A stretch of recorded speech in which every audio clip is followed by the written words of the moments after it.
Azama, sing about coronavirus. Listen.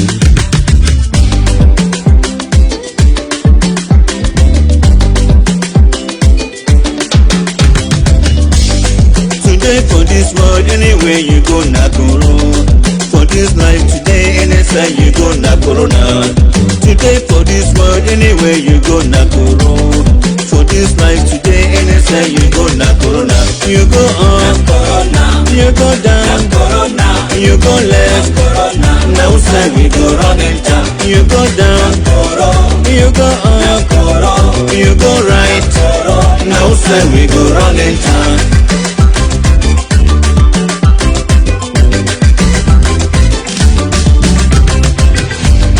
Today for this world, anywhere you go, na corona. For this life today, anytime you go, na corona. Today for this world, anywhere you go, na corona. For this life today, anytime you go, na corona. You go up, you go down, you go left, now side we go run enter. You go down, you go up, you go right, now side we go run enter.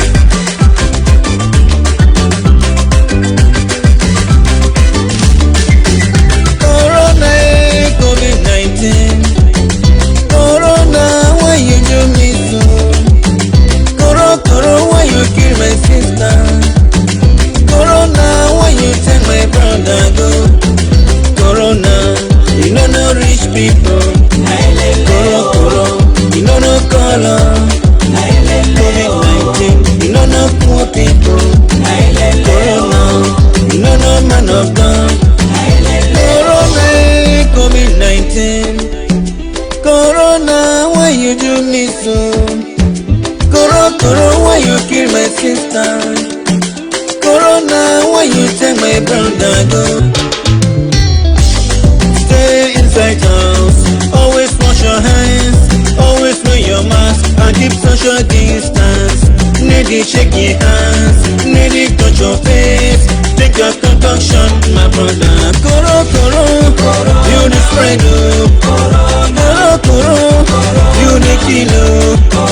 We must take it, make me stay for house.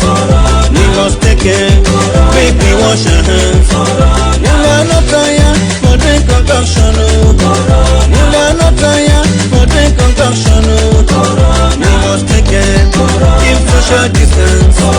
We must take it, don't forget your mask.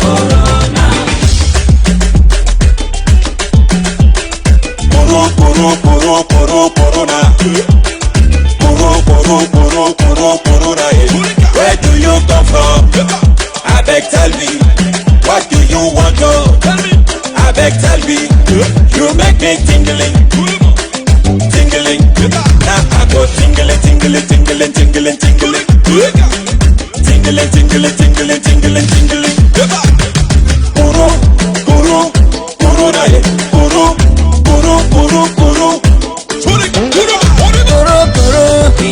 We don't win you, we don't conquer you, one concoction, we don't finish you, one concoction, we don't finish you. We are covered with the blood of Jesus, we are covered with the blood of Jesus. COVID-19, we nearly fear you. Corona, your time don't finish. Corona, my God, they protect us. Corona, my God, they protect us. COVID-19, we don't win you. COVID-19, we don't conquer you. Corona, we know they fear you. Corona, we know they fear you. Corona, your time don't finish. Corona, your time don't bother. Your time don't hammer. The president of Dominion Helping Association, Bamenda.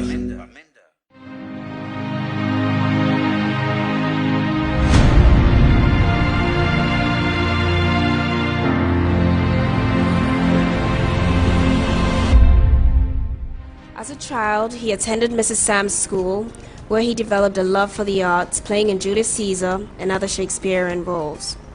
He progressed to Achimota School, where he set eyes upon and became smitten with a certain Ajuman's sister.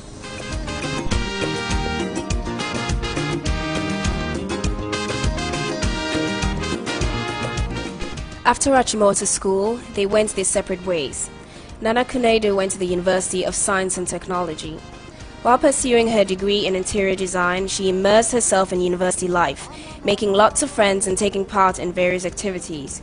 Jerry John, on the other hand, joined the armed forces to become an Air Force pilot.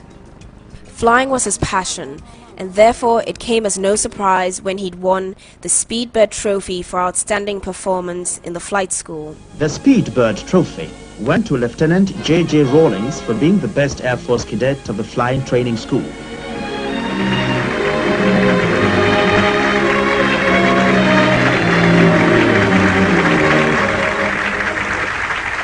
Having achieved his dream to become a pilot, he embarked on his mission to track Nana down to rekindle the flame with his childhood sweetheart. After a very long courtship, lasting almost a decade, they got married on 29th January 1977.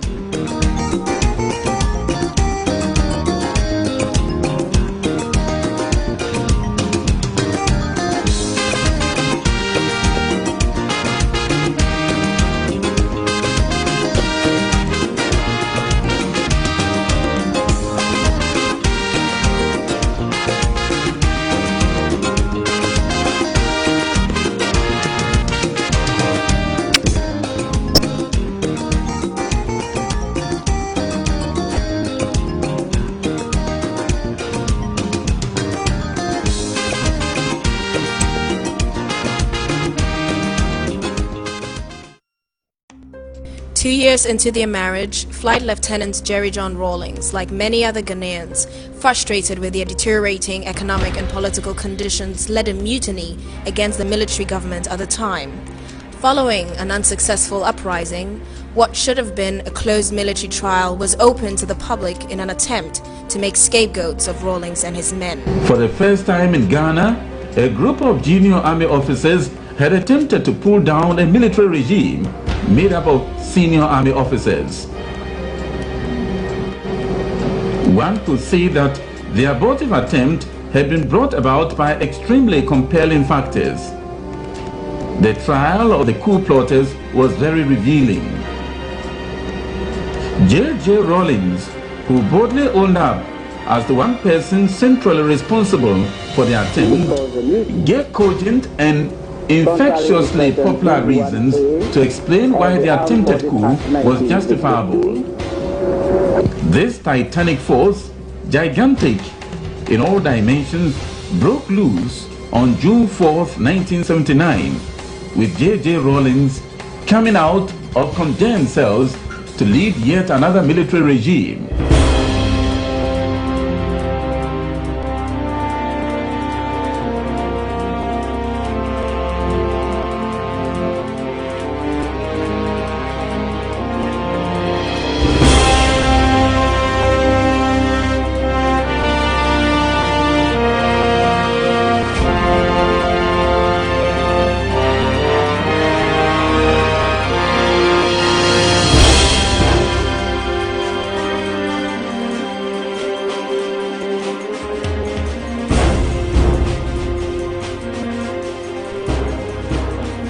During the AFRC's short stay in office, they underwent a house cleaning exercise of weeding out corruption in the system.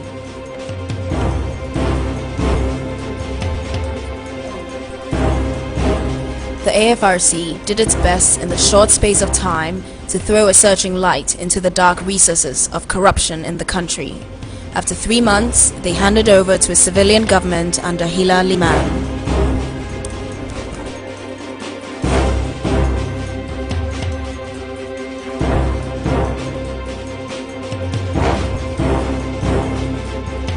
We of the Armed Forces Revolutionary Council, during our short stay in power, have demonstrated openly what many people had only suspected before, namely, that the holding of office in governments in this country had in almost all cases been used to plunder the wealth of the nation. Ghana is looking up to you. Thank you.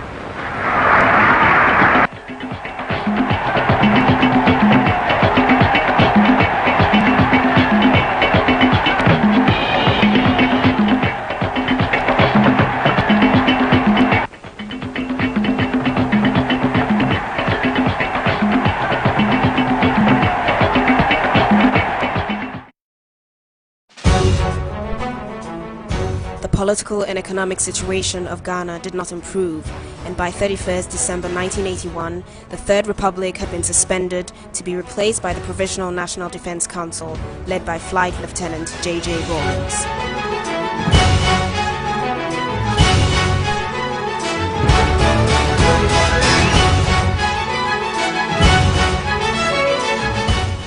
Rawlings had a natural touch, a man of the people. He connected with the masses and they loved him. His style of leadership gave power to the people, that they have a right to hold government accountable. In his usual hands-on approach, JJ and the PNDC mobilized the students and professionals to join hands with the masses in rebuilding Ghana.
As the people of Ghana struggled to stop the downward spiral, they joined hands with their brothers and sisters in countries like Nicaragua, Cuba, Suriname,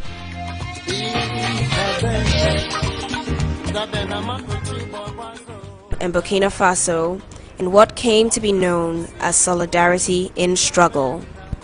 As part of his visit, he received the Jose Marti Medal for World Peace on behalf of the Ghanaian people and also met with the Ghanaian students in Cuba. The chairman receives the Jose Marti Medal for World Peace from President Castro at a solemn but impressive ceremony.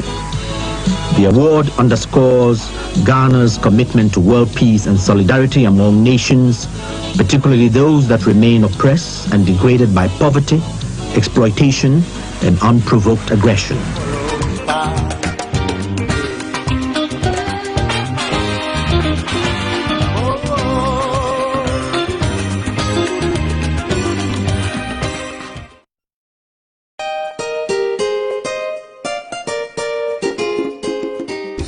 Statesmen and world leaders, impressed by JJ's vision and his leadership style, paid visits to Ghana to show their support and forge closer ties with the country. Flight Lieutenant Jerry John Rawlings symbolized the new Africa rising out of post-independent neo-colonialism.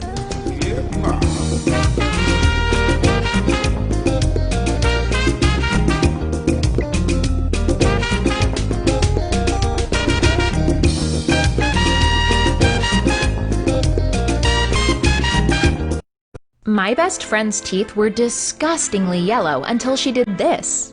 They were stained for over 10 years. Recently, she found this revolutionary new teeth whitening system. Her teeth became perfectly white using this for just 9 minutes a day. How did I find this teeth whitening system? Well, I had stained, discolored teeth myself after years of smoking and drinking coffee. So I started experimenting with a variety of so-called teeth whitening options, and here's what I found.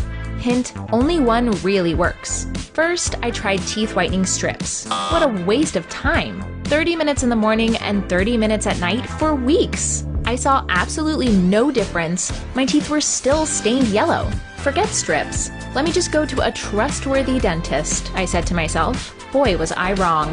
$1,279 later, this turned out to be an absolute nightmare. My teeth and gums were sensitive for months. It makes me cringe every time I think about it. It was crazy how I found this teeth whitening product. I turned on the Wendy Williams show, and she was talking about a new, proven teeth whitening system that you only need to use for 9 minutes a day. So what was this magical new teeth whitening system? The Snow Teeth Whitening Kit. With a 4.9-star review average, the Snow Teeth Whitening Kit has whitened the teeth of over 17 million people around the world. Easy to use and quick results. Gentle on sensitive teeth and gums. I noticed whiter teeth and stains disappearing in just a few days. If you're on the fence whether or not to get this, do yourself a favor and get it. I promise you, you won't regret it. Equipped with the most advanced whitening serum and award-winning LED activating technology, Snow is turning people into loyalists in droves. Snow is also endorsed by the likes of Ariane Celeste, Demi Lee Nell Peters, Matilda Zedegis, and many other celebrities around the world. And it's not just celebrities. Here's how the Snow Whitening Kit works. First, brush your teeth. Second, apply the whitening serum on your teeth. Third, brighten your teeth with Snow's LED activating technology for 9 minutes. Fourth, rinse. That's it. Here are the results for Stacy and myself after 3 short weeks. A few weeks of just 9 minutes a day. You'll see the pearly whites you've always dreamt of. The cool thing? Snow is so confident that their product will work that they give a full 30-day money-back guarantee. Click the link now.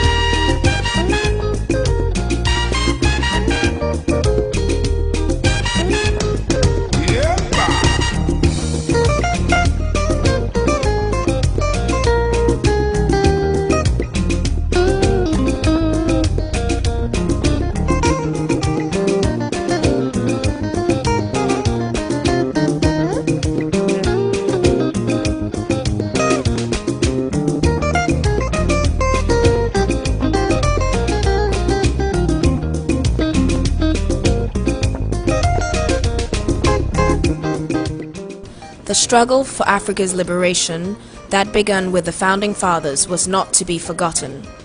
The former president of the Republic of Tanzania, Julius Nyerere, was awarded Ghana's highest honor, Order of the Star of Ghana, for his contribution to Pan-Africanism.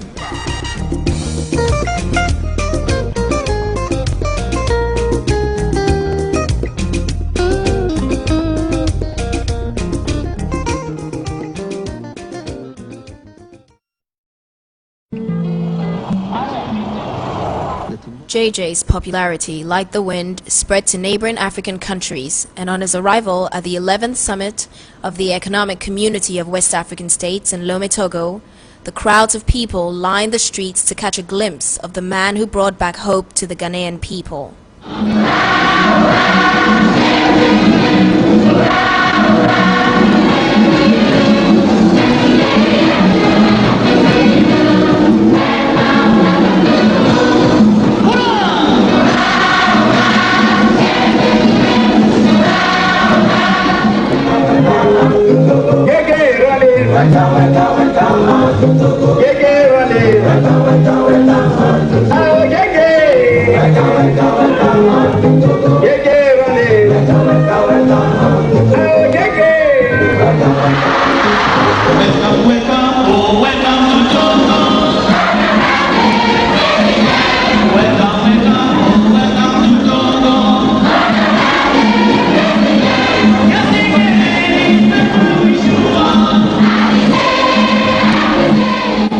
this summit, West African leaders continued with their objective for an economic community.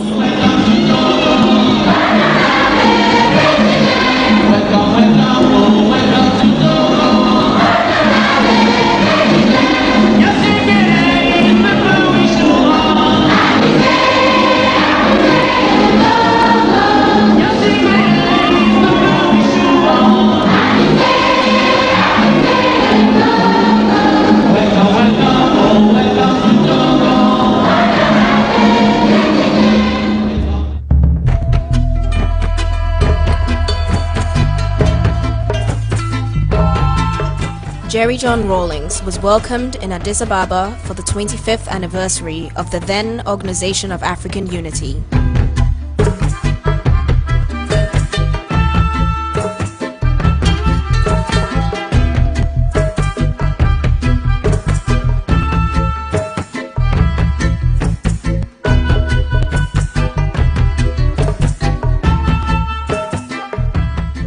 He reiterated Nkrumah's dreams of Pan-Africanism and the continued struggle for a united Africa.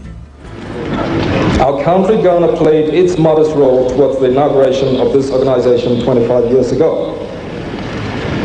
The passion of our visionary first president, Dr. Kwame Nkrumah, for continental unity is unforgettable. A united Africa provided for him the only assurance of real independence for us and sovereignty over our vast natural resources. For his vision and passion, he became a prime target for the enemies of Africa. With his view that the independence of Ghana is meaningless without the total liberation of Africa, Dr. Nkrumah subordinated the independence of Ghana to the struggle for the liberation of the whole continent. He paid the price for his visionary zeal and boldness. But his speech on this very rostrum 25 years ago not only touched the hearts of Africa's youth, it still provides the agenda for our continent's liberation. Long live you. May God bless us all. Thank you.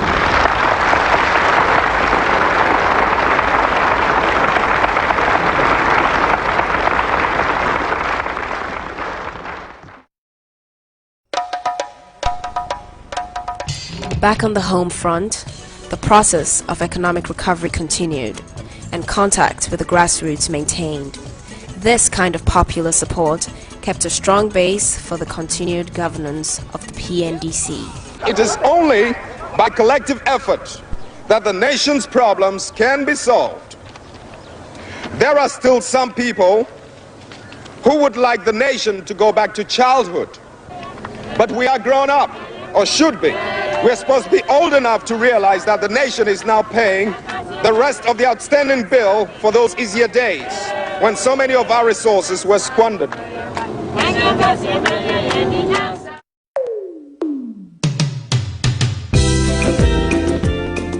With the willpower of the Ghanaian people, combined with the dedicated visionary leadership of Flight Lieutenant Jerry John Rawlings, the country embarked on an economic recovery program whose sole objective was to lift the people of Ghana out of economic and political decadence.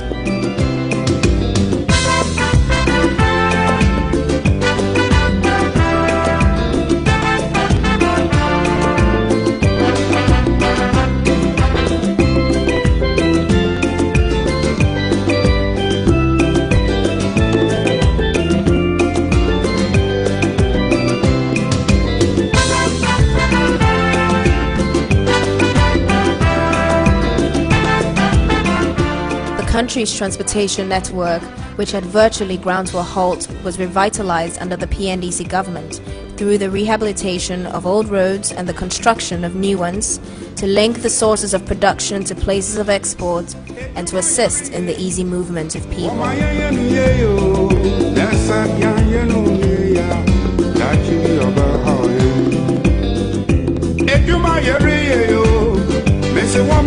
To connect villages, towns and cities separated by rivers and lakes, bridges were also built to make the transportation of goods and services among communities easier.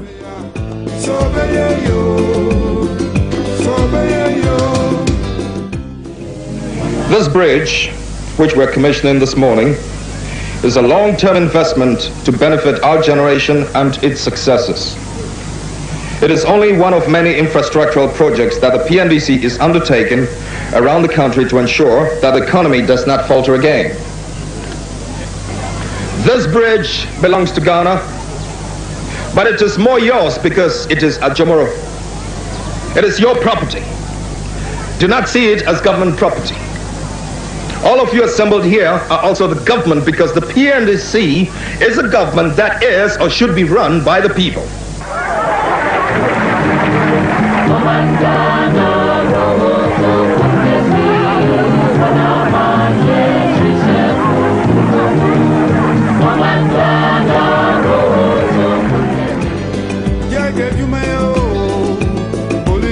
Electricity, which was previously enjoyed by few, was now available to more citizens of the nation.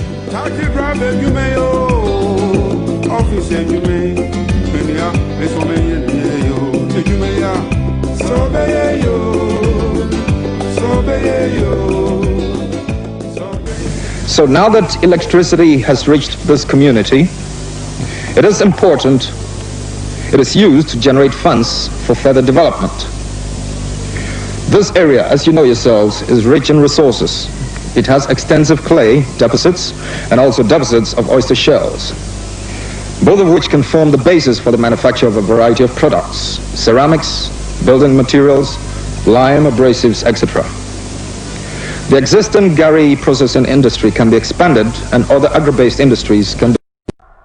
Texas homeowners, all the electric companies are raising their rates, but you can stop them. By getting solar panels installed at no cost to you, you'll get your power from the sun. Now what that's going to do for you is make your power meter run backwards. Now that's going to put a credit on your electric bill so you never have to pay it again. Plus, you'll get paid thousands of dollars back from the federal government for going solar this year. Best part, no one has to come to your house and you don't have to leave your house to find out exactly how much you can save. By clicking the link in this video, in as little as 30 seconds or less, you'll find out how you could save $100. Developed.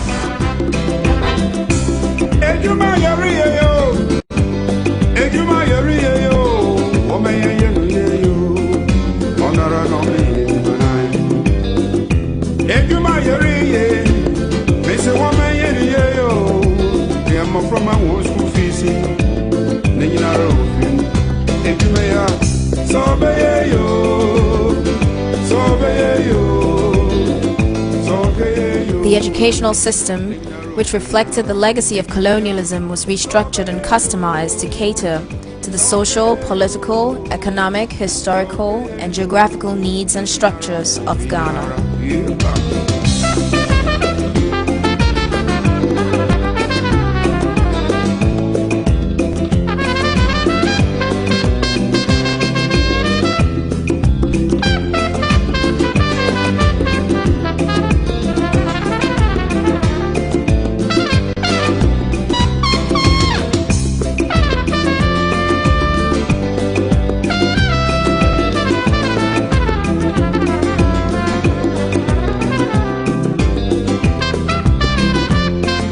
Health was a central issue in structural adjustment. Inoculations of the 6 killer diseases were compulsory for every child, leading to their eradication of polio.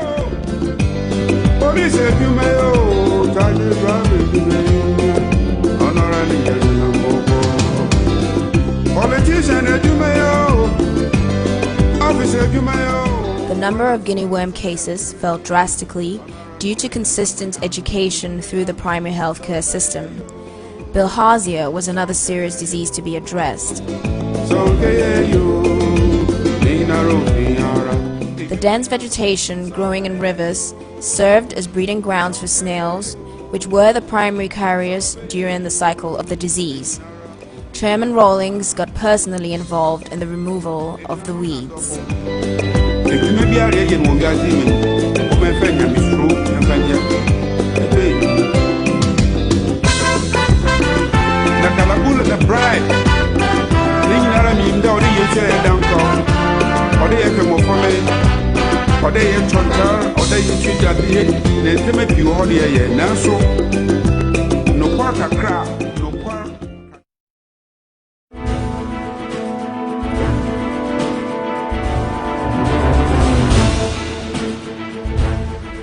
Honor and integrity were returned to the Ghana Armed Forces and Police, who undertook regular refresher courses in Asutreri Training Camp and other camps.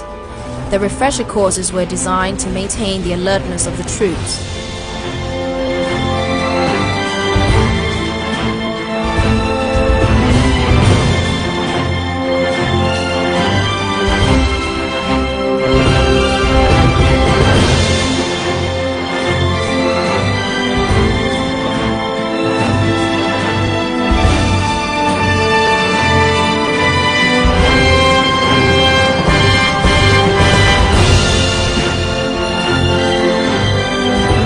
The exemplary performance of the Ghanaian troops in peacekeeping missions won Ghana a Nobel Prize in 1988.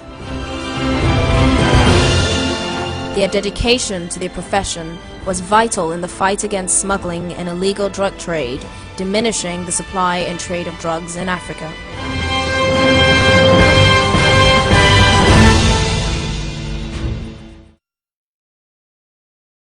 As part of the team-building process, the PNDC was involved in various sporting events. Very clean up, as you can see, it's Abdullah coming very fast, and then Steve Akufu, and Abdullah comes second, and Ahoy first. Ahoy is first, but he's down, apparently exhausted, and he's being helped to the touchline to be worked on. So, Kwame Ahoy first, 30.3 seconds, Dr. Abdullah second, and Steve Akufu third. And that's Kwame Ahoy being worked on there. You're giving some water to drink after that race. He won it beautifully, but because he had exhausted all the strength in him. What was your impression before you started the race? Oh, I looked at the lineup and I knew that it was going to be an easy day. You know, I never had any doubt that I was going to win. It's unfortunate that I fell at the finishing post, but I expected to win. Very fast race again. I can see Atu Austin running very hard. Behind him we have Chairman Rawlings, but who is going to be first? Kofi Jane is also running very hard. The few of them running like a neck. Atu Austin is leaving them behind, and that's Atu Austin breaking the tape, followed by Kofi Jane and Chairman Rawlings in that order. Know your background as a sportsman. I have to give up smoking. You've taken smoking. I have to give up smoking. It's cut out on my stamina. And now we come to the ladies. 15 meters depth. And there they come. You can see Mrs. Rollins, Mrs. Anna, Amy, all running very hard. And that was an easy race for Mrs. Rawlings. And she was followed by Mrs. Anna.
fools on the heat.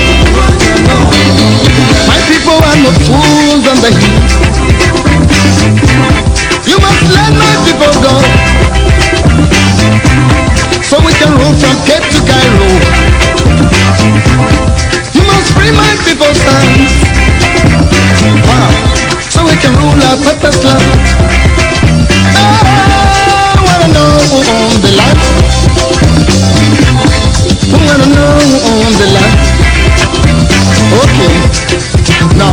carefully.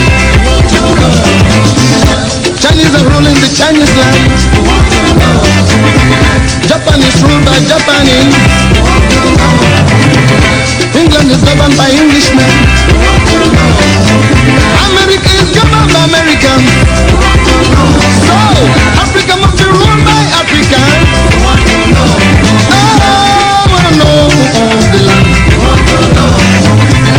We must rule from Cape to Cairo. We must rule our purpose land. I said, we want to know who owns the land. I want to know who owns the land. Hey, purpose land. Purpose land.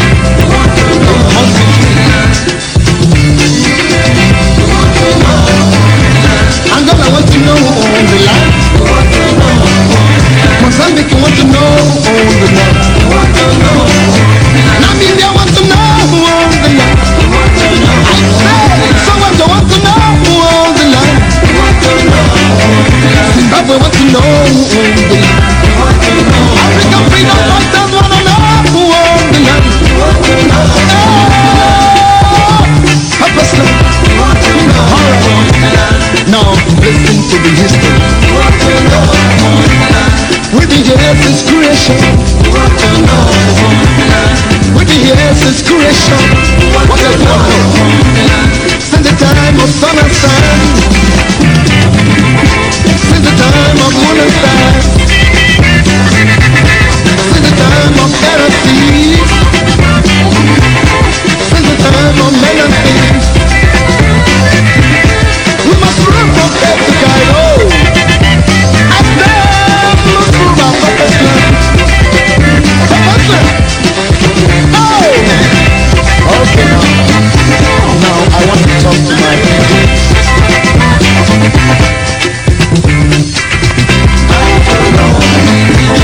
Ira Daniela, oh, I will know. Hey, Ira Daniela, oh, I will know. Now we are the crossroads. On the Bemo, Dambula. Every fellow of Danita. On the Bemo, Dambula. Opalimu Yagera Baba. Opalimu Jasu Yaraka. Opalimu Tizanya Vetonye.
Good evening, ladies and gentlemen, and welcome to ABC Amber Television, coming to you from Texas, the great state of Texas, precisely here in Houston, Texas. It's a privilege to come to you again today with this live presentation. I call it a very, very special presentation with one of the, I would say, quite unknown Pan-Africanists out there who is joining me, and we'll be having a lot to share with us today. I want to welcome all of you watching from Ground Zero, all of you in all of Sub-Saharan Africa, Of course, Africans in the diaspora, this is for you today. Please, as usual, I will expect those of you joining by way of Facebook to go ahead and hit your share button, invite friends, invite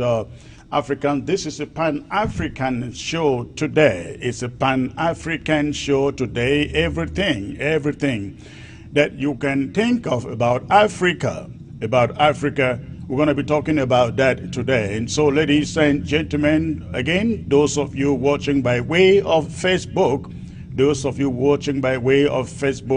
YouTube, go ahead, hit your share button, invite friends while I prepare to bring to you my guest today. But before I get there, we're going to bring you unfoldings in Bamenda. In Bamenda, I'm talking about Ambazonia now. We're going to be bringing you unfoldings, developments in the Bamenda, developments which started since Tuesday. We now learn that there have been a total lockdown of the city by French Cameroon colonial soldiers. I'm going to be bringing to you my correspondent from Bamenda, who will update us with what is going on in Bamenda today. So please go ahead, hit your share button, and do not touch your remote. I'll be back.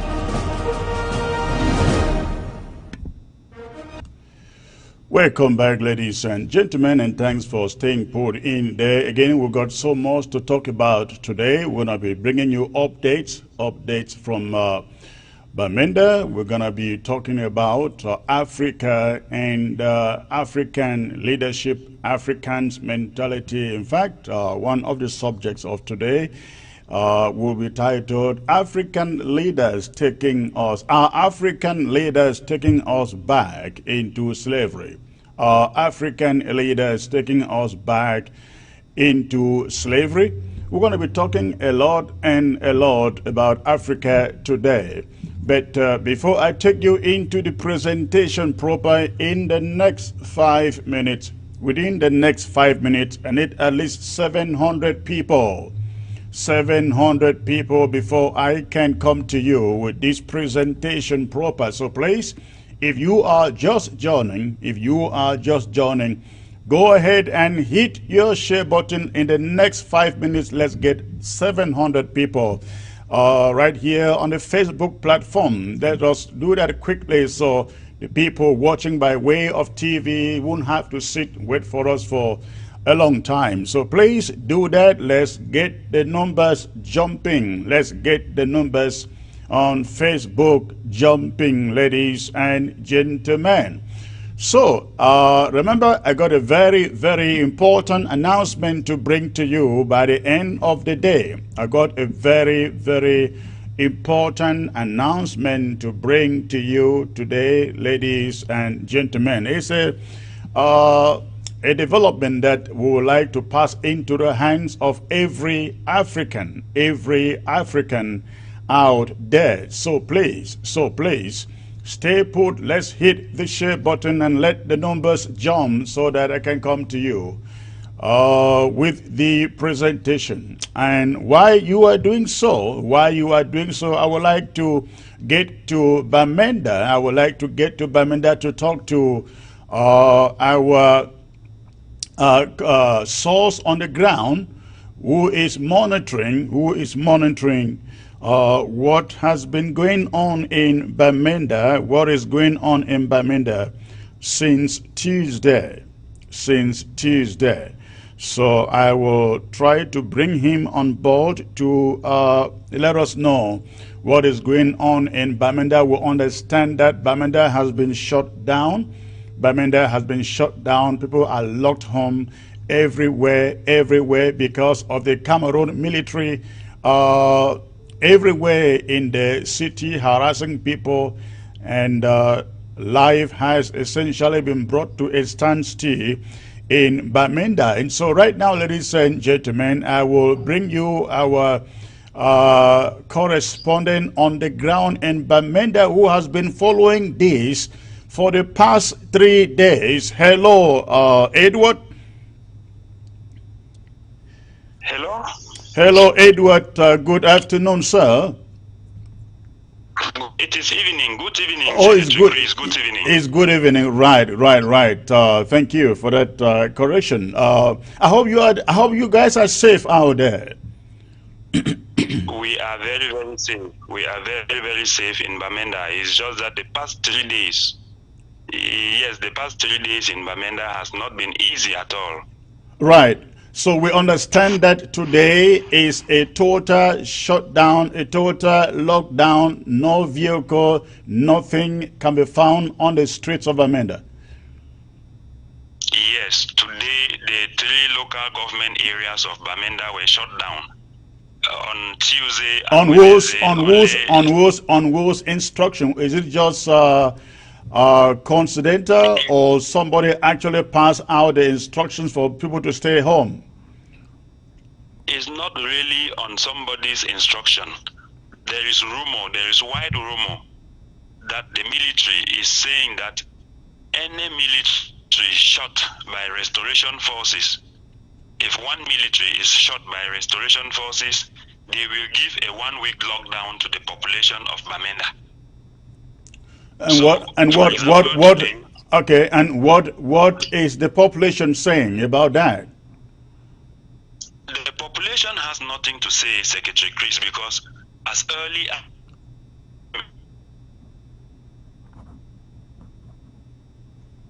I think we're having a bad network there.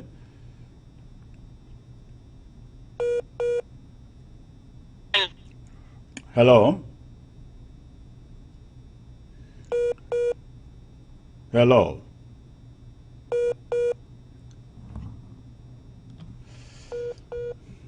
All right, ladies and gentlemen, we must get that report in from Bamenda. Go ahead, keep on hitting your share button while I bring back our reporter in Bamenda. We must get that report. It is very important. It's very important to get the updates coming from there. Okay.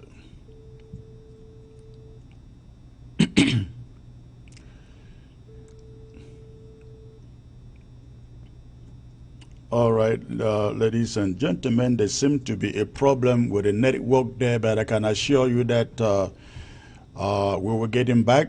We will get him back to join the call. The information he was about giving us is the updates he was about giving us are very, very important, and we will do everything to get that report coming from him all the way on the ground in Bamenda. So please, let's go ahead and keep on hitting the share button as I prepare to bring my guest for tonight to join the broadcast.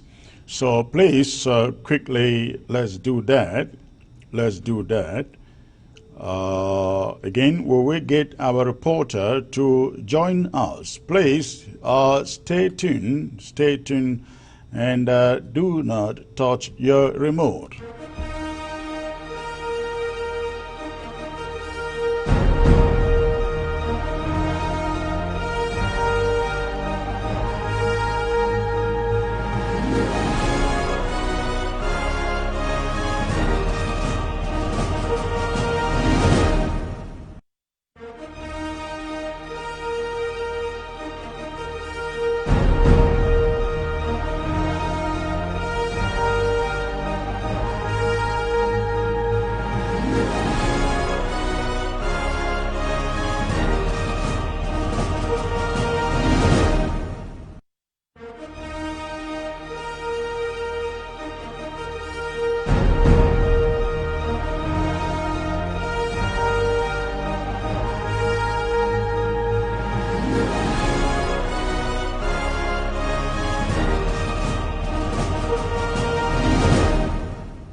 All right, ladies and gentlemen, sorry about that interruption. We have not been able yet to get back our correspondent in Bamenda to continue with that report, but again, let me assure you, we will do everything to get him back on the phone before this broadcast is over. We will get him back to bring us that report. In the meantime, what we'll learn is that Bamenda is grounded. Bamenda is grounded. The people are locked back in their home, and as we learn from our reporter, he was stating that the police, the French Cameroon police and the French Cameroon soldiers in Bamenda have said every time that one of them is attacked, there will be a lockdown, there will be a shutdown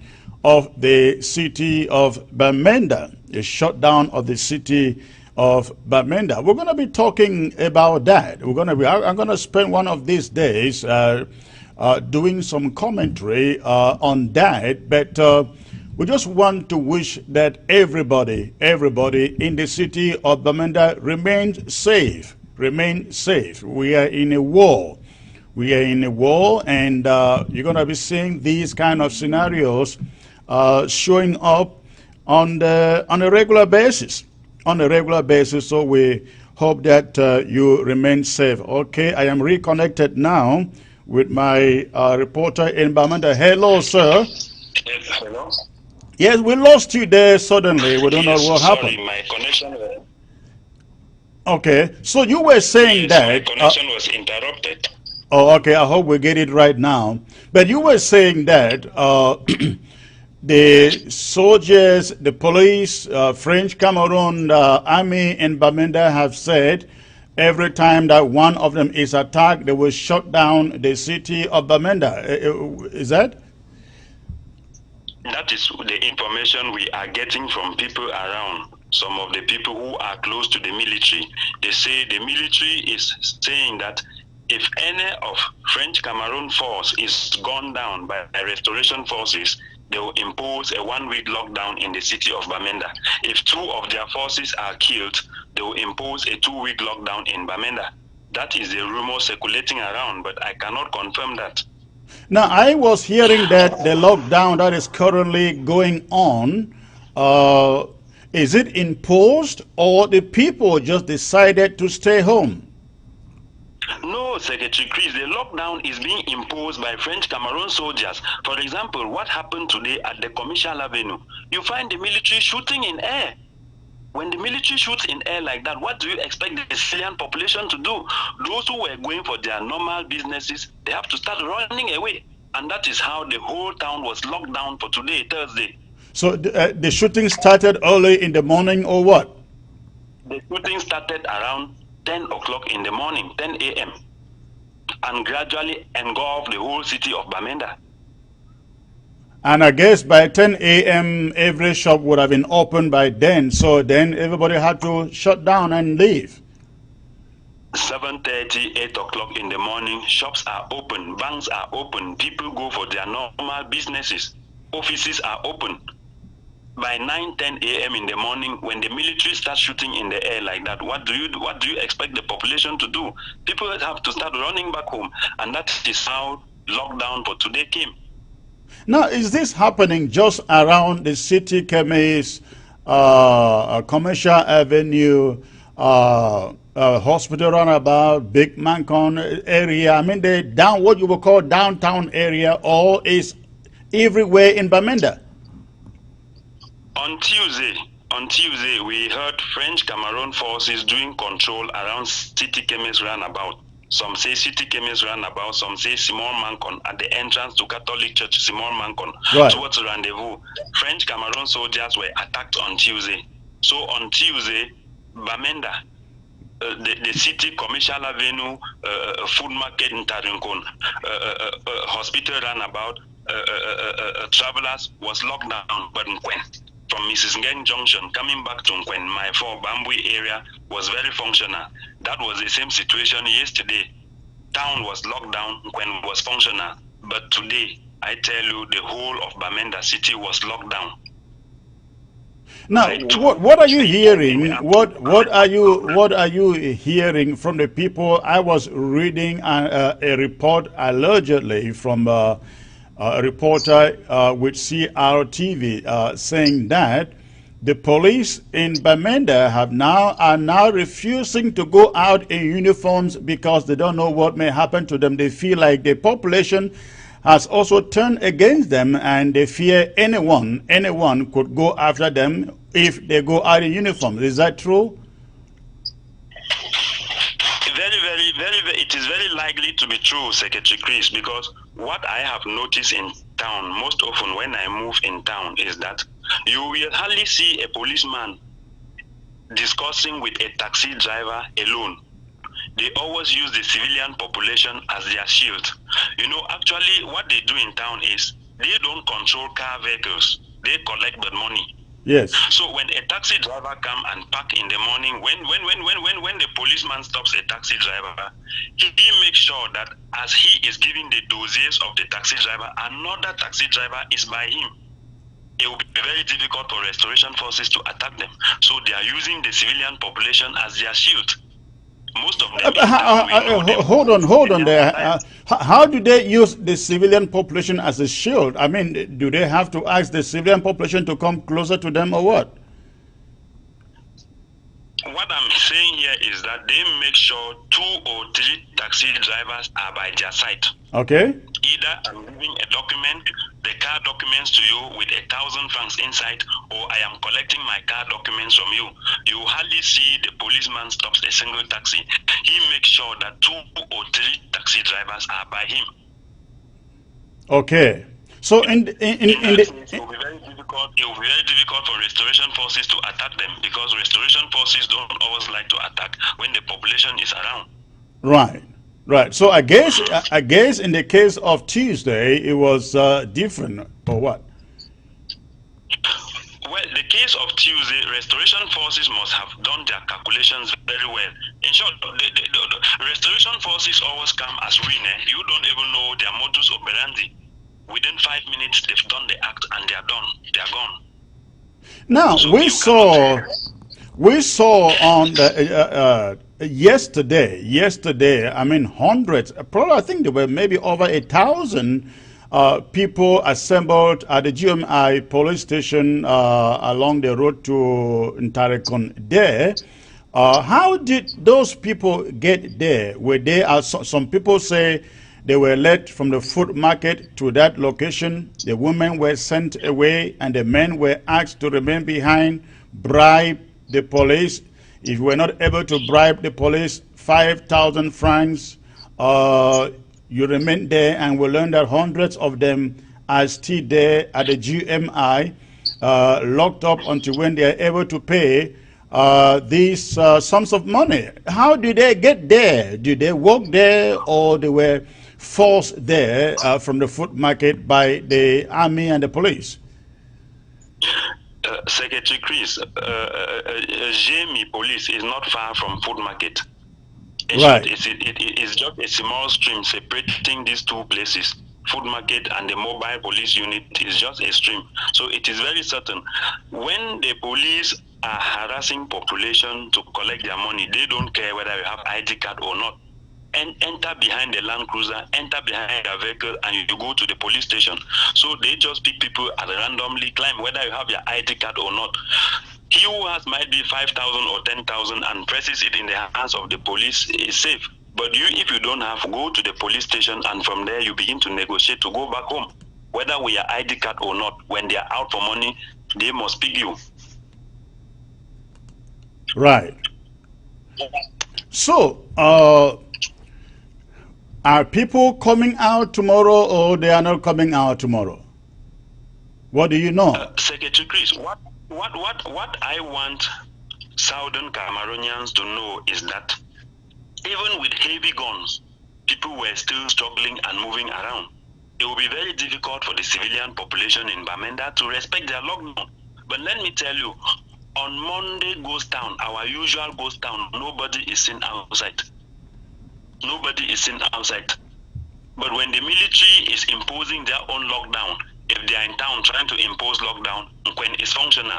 By the time they cross Nkwen and is struggling to impose lockdown there, Ntarinkon is functional. So you hardly see the city of Bamenda locked down because of French Cameroon soldiers trying to impose their lockdown.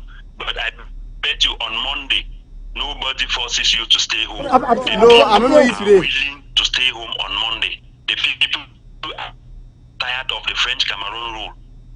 The military can only succeed to impose a lockdown in Bamenda through the barrel of the gun. But on Monday, the usual Monday goes down. Right. There's no gunshot and people stay home. Really.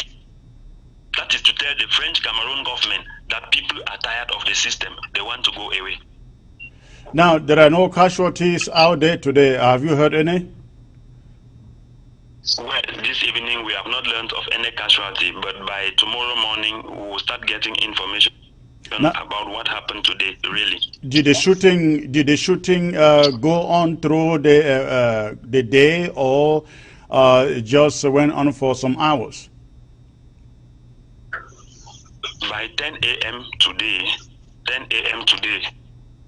Commercial Avenue City Chemist was already shut down. Nkwen was very functional. When I moved to my 4, I personally moved to my 4 around 11:30, 12. It was still very functional. But by 3 p.m., my 4, the gunshots around Guinness Nkwen, St. Paul Junction, and my 4 was not easy. This evening, the gendarmerie control post at my 4 Nkwen blocked the road between Bambui and Nkwen.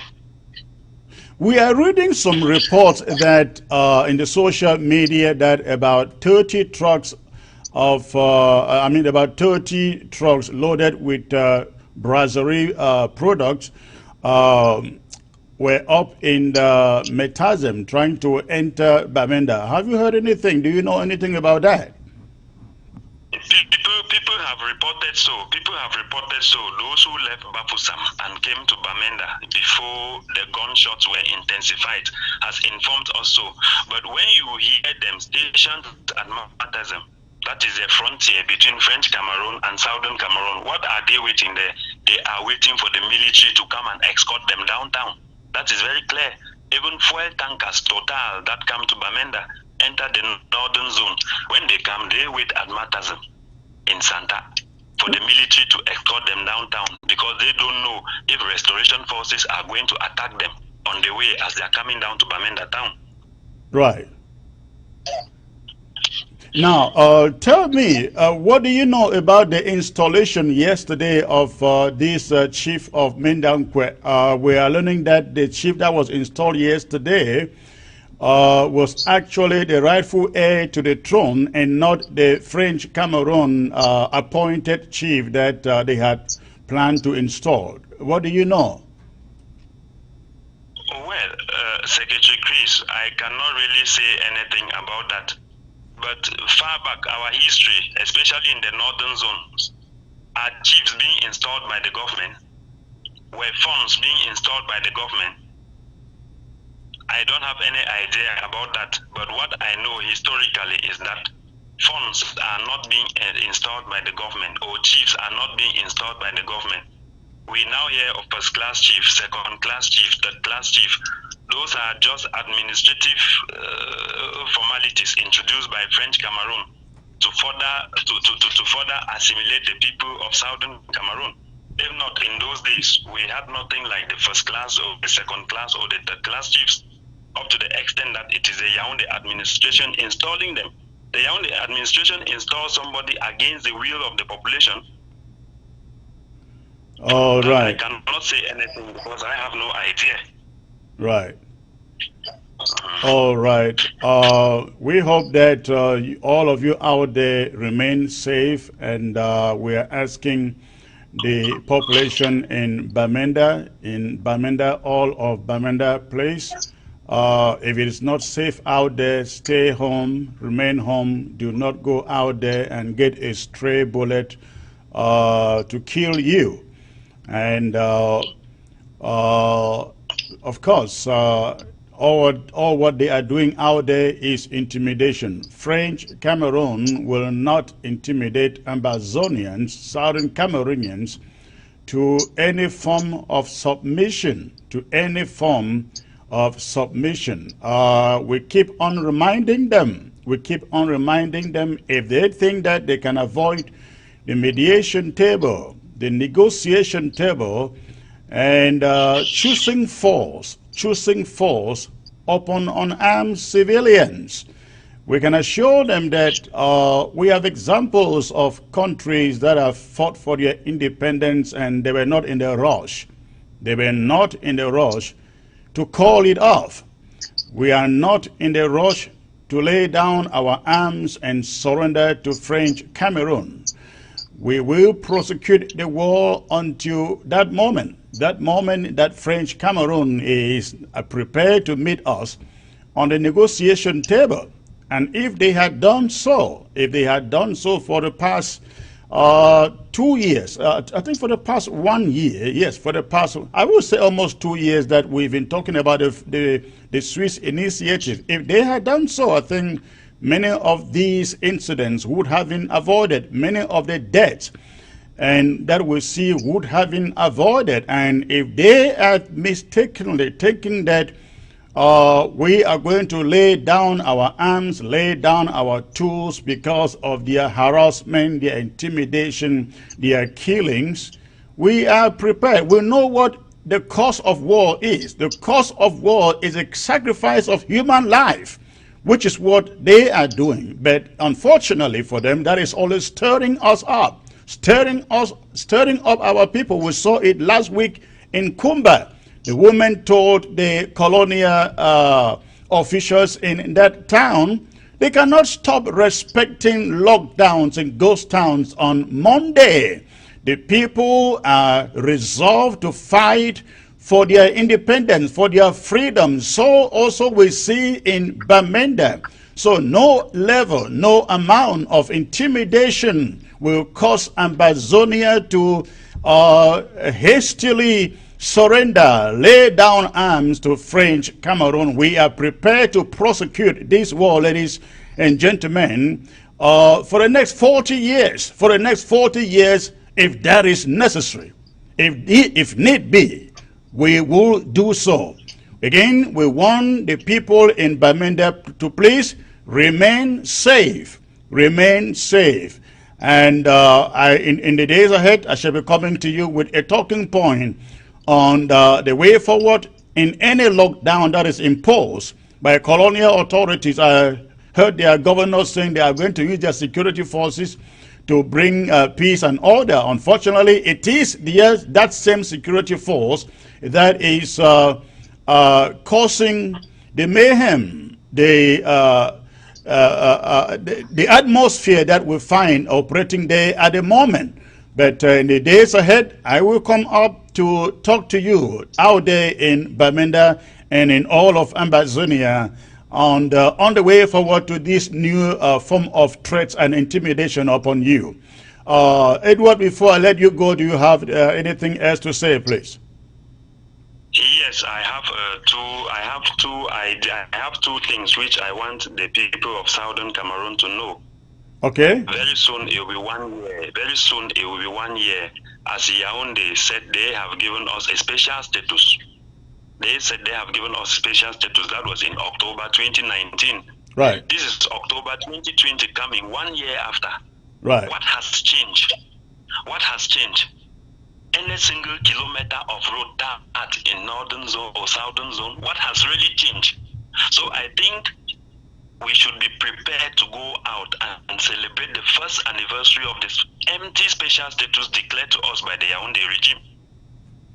Well, we do not have to dignify them in any way by any means.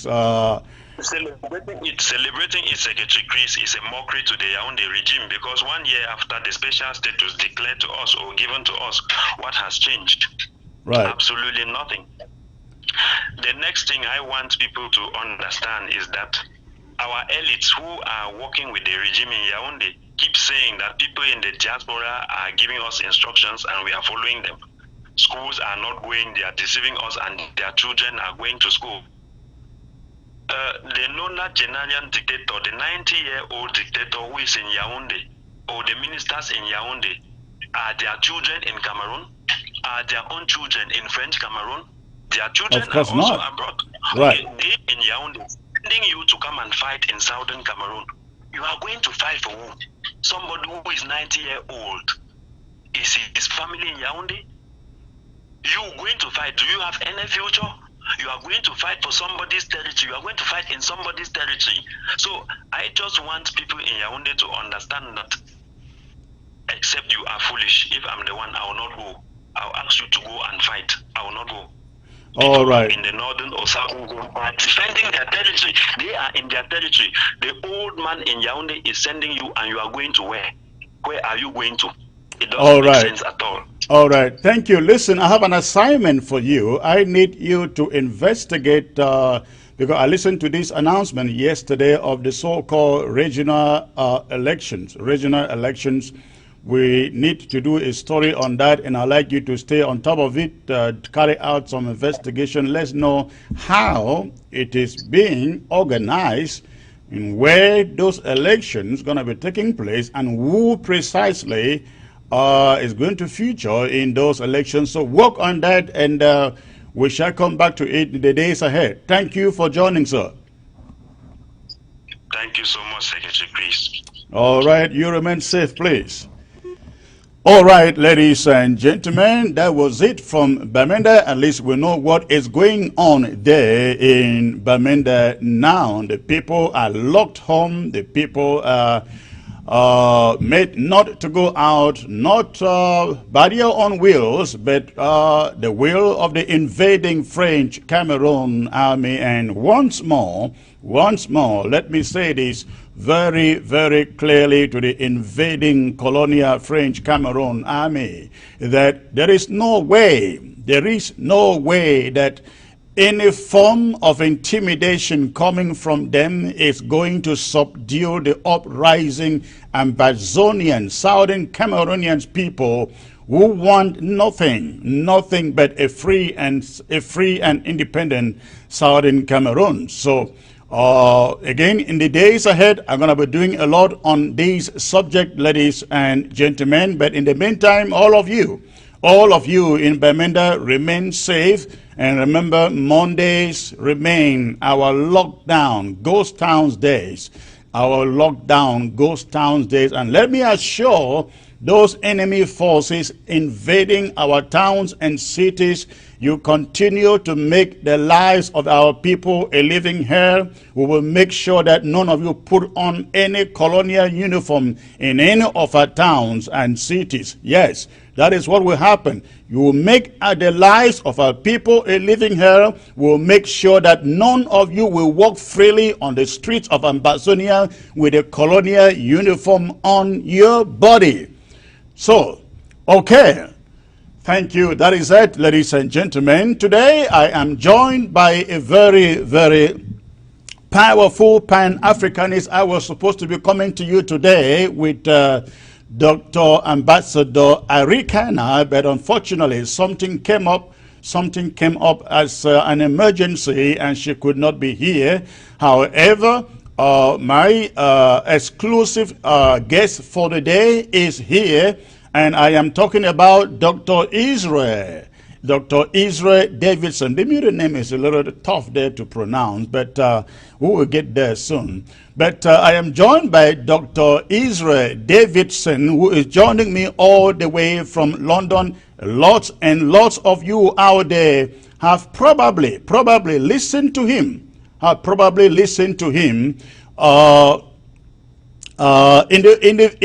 the video, a short footage that he made, it went viral. It went viral everywhere, and Africans are still talking about it. I'd like you to sit still, and for the next few minutes, please listen to Dr. Israel Davidson.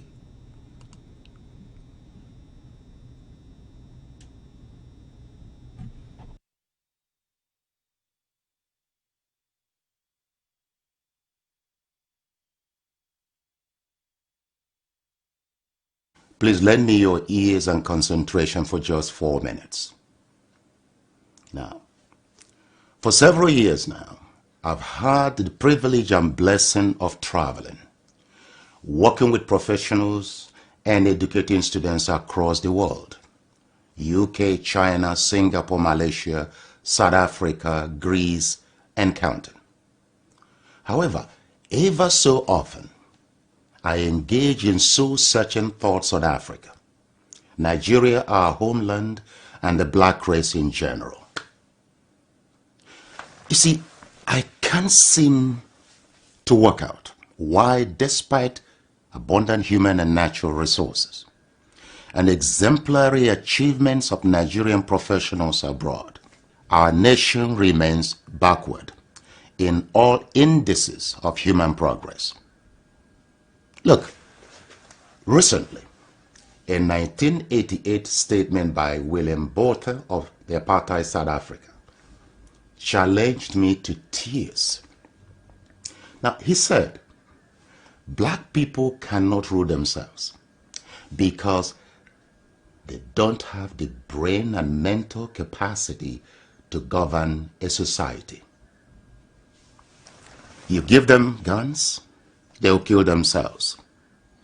Give them power, they will loot the treasury. Give them independence and democracy, they will use it to promote tribalism, ethnicity, bigotry, hatred, killings, and wars. Now, fellow citizen, let me challenge you. Have you, your leaders or government, proved this racist South African wrong since the statement in 1988? Think about that. You see, we are the only race that is ready and willing to sacrifice meritocracy, national development and progress, to favor protection of tribal and religious loyalty, despite the recycling consequences before us since independence. Take a look at the literacy rate of Nigeria. At 62% national average for adults in general, and 65.1% for young adults of 15 to 24. One expects informed national decisions with positive national impacts on, for example, the quality of the elected national leaders. Not really in our case. We are not moved by the economic and security realities and human suffering in our nation. We are not moved by the quality of our leaders or how and why the black man is being ridiculed worldwide, providing our tribe, political party, or religion controls political power. That's shameful. Even our highly educated professionals and media outlets, North and South, keep a blind eye to the realities of the Nigerian state for tribal, religious, and personal enrichment considerations. Yet, we wonder why our nation remains the poverty capital of the world. Yet, we wonder why the black race is increasingly undervalued and humiliated across the world. Who did this to us? Who did this to us? Do you ever ask this question? COVID-19 has exposed the state of our nation and the cumulative impact of the quality of our leadership over several years. Our leaders are repeating the errors of 500 years ago, when our kings and military aristocrats sold our people into slavery for mirrors and gunpowder. They failed to realize that by that decision, they had confined future generations into perpetual slavery, exploitation, and abuse. Today, foreign powers are acquiring hectares of land outright across Nigeria and Africa for the next phase of our slavery or colonization. Once more.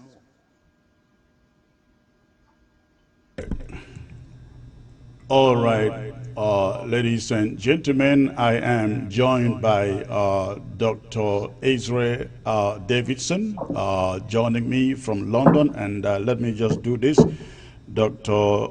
Israel Davidson, ladies and gentlemen, is a senior academic at the Newcastle Business School in the United Kingdom.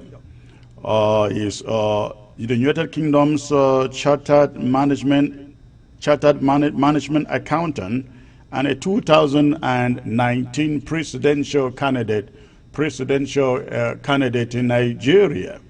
As you've just seen on your screen, he is the author of that video, Who Did This to Us? Who Did This to Us? The video that went viral. Dr. Davidson, it's quite a pleasure having you here, sir. Thank you, Chris, for having me. It's a great pleasure being here. Thank you. Thank you. I hope that you are doing excellent out there in the United Kingdom. I'm trying. I am. Wonderful. Well, listening to you, you laid out succinctly exactly what is Africa today, the problem of Africa today. What was the inspiration behind that clip? Because I'm telling you, it went viral, and anyone who took time to listen to it can't stop thinking, meditating upon the issues that you raised there. What was the inspiration behind it?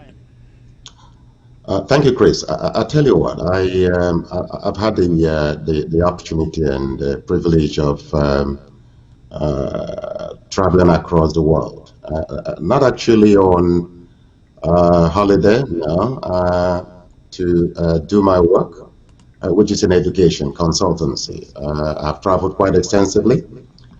And one of the things that baffles me is that anywhere I go, whether it is China, Russia, South Africa, wherever that I go, and I see clear evidence of progress, I keep wondering, why Africa remains where it is. And the other thing there also is that myself and a number of African colleagues, whether in the medical field, whether in education, whether in Europe or America, we're performing extremely well. These countries are relying on us to deliver services. In fact, they're giving us extra responsibilities. Like I mentioned earlier on, I have been on several missions on behalf of Newcastle Business School to different parts of the world. Now,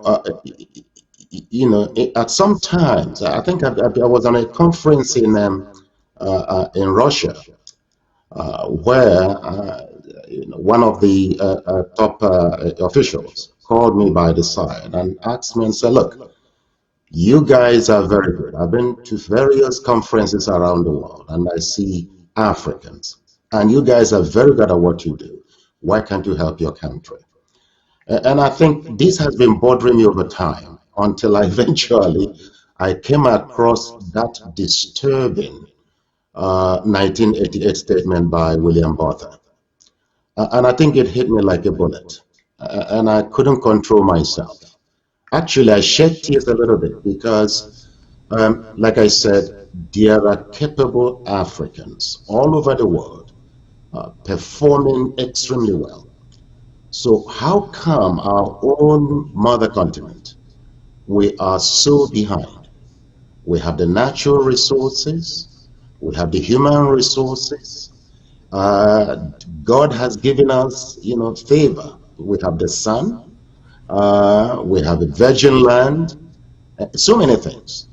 And I think that is precisely what made me to say, look, I need to draw the attention of Africans across the world to the realities of Africa and to get them to begin to think through this question. Who did this to us? Because we have everything, but why are we still behind? And being humiliated all over the world by even people whom we are better off than. I think that's what exactly led me to make that video. Talking about humiliation, Africans are humiliated wherever they find themselves, be it in China, be it in Europe, be it in the USA. African leaders are humiliated everywhere, in every part of the globe. But the African, to my understanding, I mean, when I talk about the African, I mean the African on the street.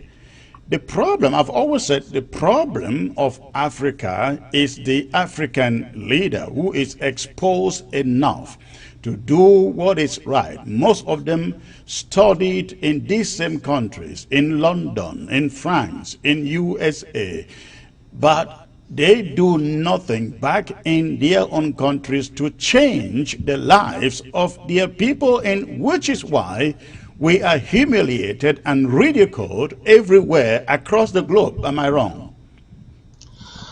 Well, I wouldn't say you're wrong. Not all of them are actually as exposed as you said. Not quite all of them read abroad. I think one of the biggest challenges that we face in terms of leadership is that the people who make the choice, I'm talking about the electorates, they are not well informed. Many of them are still voting on tribal or religious basis. And I think the second part... You don't think you're overstating it to think that most of them who make the decisions are not well informed? I mean, most of this, if you are talking about the era of the Inyereres, the Hufel Boani, the KK Kenneth Counters, I mean, all those ancient leaders, if you are talking about their era, that will be understandable, but you're talking about contemporary Africa, even if the leaders are not educated or have been in power for too long to change anything, at least we know that they have cabinet members who are well educated, who know what policy should be, but they just would not do anything. Look, Chris, I'm in education, and I've come to realize that there is a very clear distinction between schooling and education. And I think you're referring to a number of people who were schooled and they have a qualification, but actually they're not educated. They are not actually educated. When you're educated, it gives you the power to reason and to think. And when you simply go through the schooling process, you simply learn how to regurgitate information and pass, and then you head off. So I've come to realize of late that even amongst our professionals in Africa, many of them are not really educated. They are not. Because I've engaged some of them in conversation, trying to redirect them to begin to think in a very patriotic way. Yet in the end, you see them slide back into religious or tribal areas of thinking. And that's the point I'm making here. Yes, there are a number of us, a number of Africans who have degrees. But if you cannot realize that you need to act in the interest of the wider society, if you cannot condemn or criticize the people in leadership simply because they are either from your part of the country or your tribe, or that you share the same religious belief with them, then that individual is not educated. And that's what is keeping us far too behind, to be honest. And so that's what I was trying to explain. Yes, there are a number of them, qualification-wise they do have them, but they do not have that ability to think deeper and to make decisions that will benefit the wider society.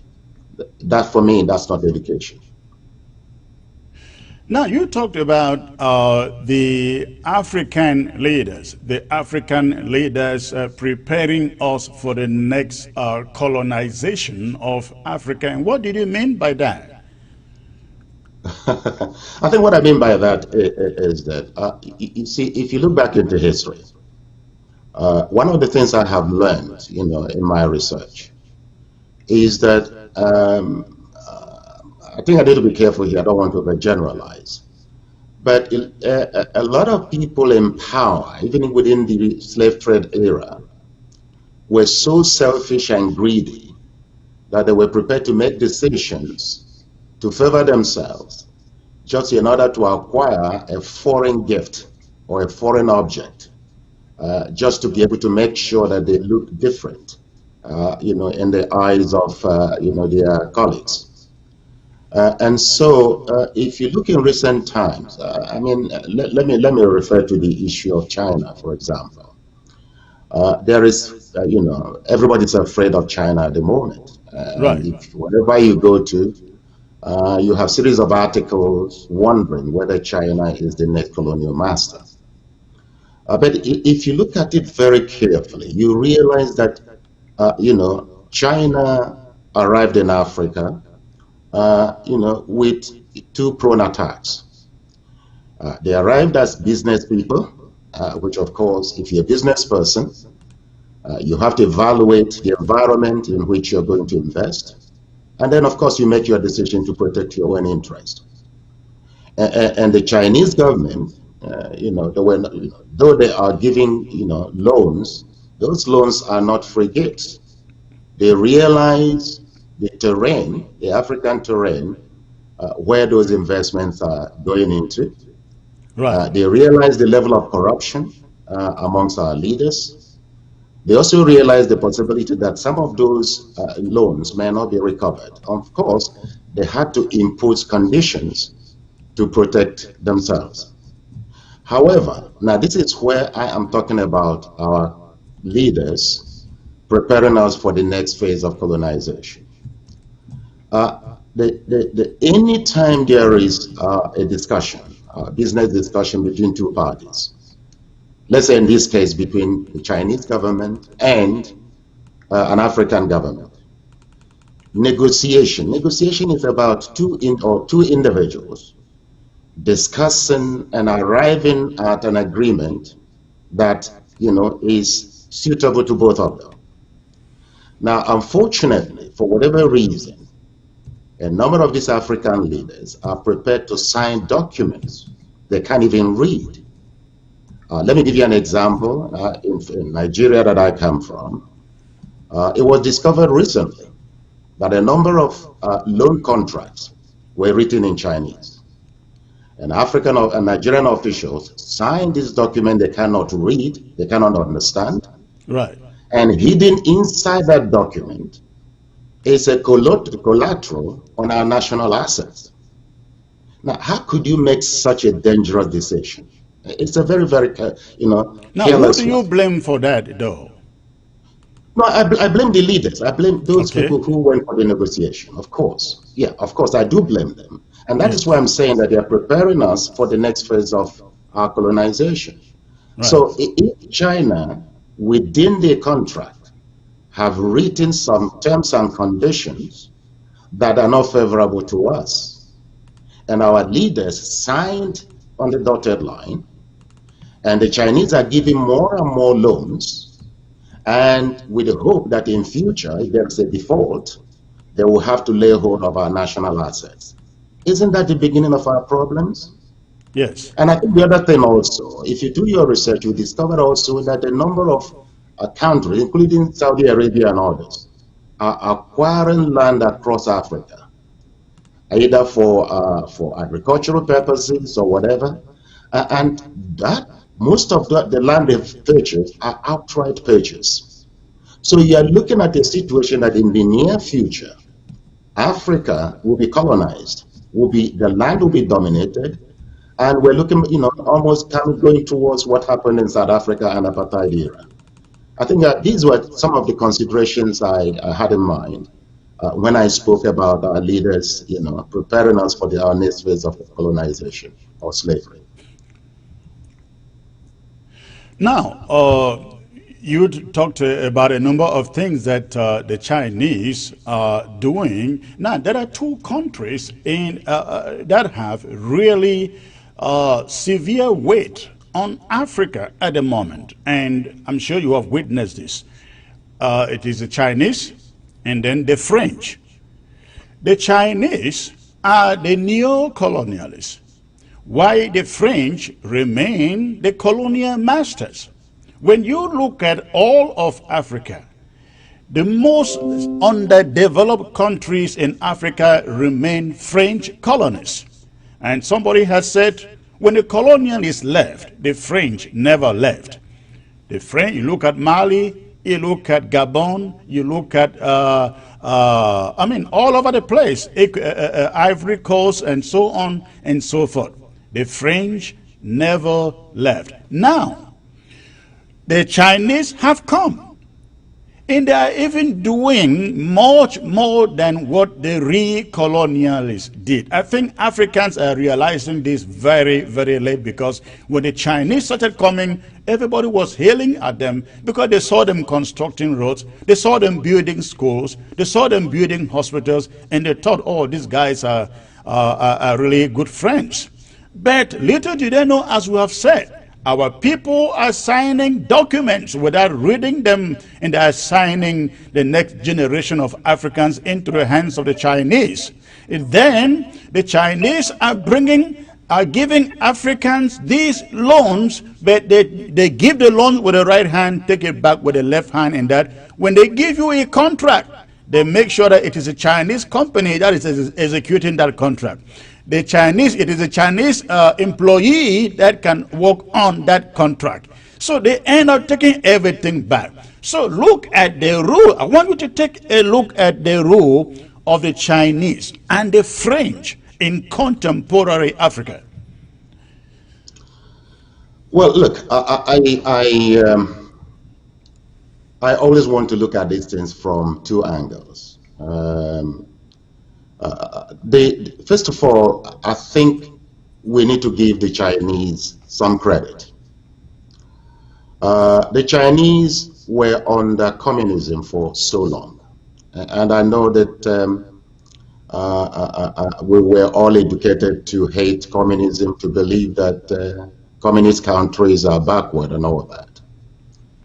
And what we didn't realize was that a day will come when this communist country will take a little bit of what is good about capitalism, return a little bit of what is good about, in their own perception of communism, and then use it to create a governance system, a business system that has conquered the whole world. That today, even the capitalist countries are owing the communist country. Isn't that amazing? Right. So I think we need to give them some credit there. And to me, they are like a role model. They should be a role model to African leaders to say, look, your situation, you can transform it if really you mean to. Now, why did they come to Africa? I think that's the first question. Why did they decide to choose Africa?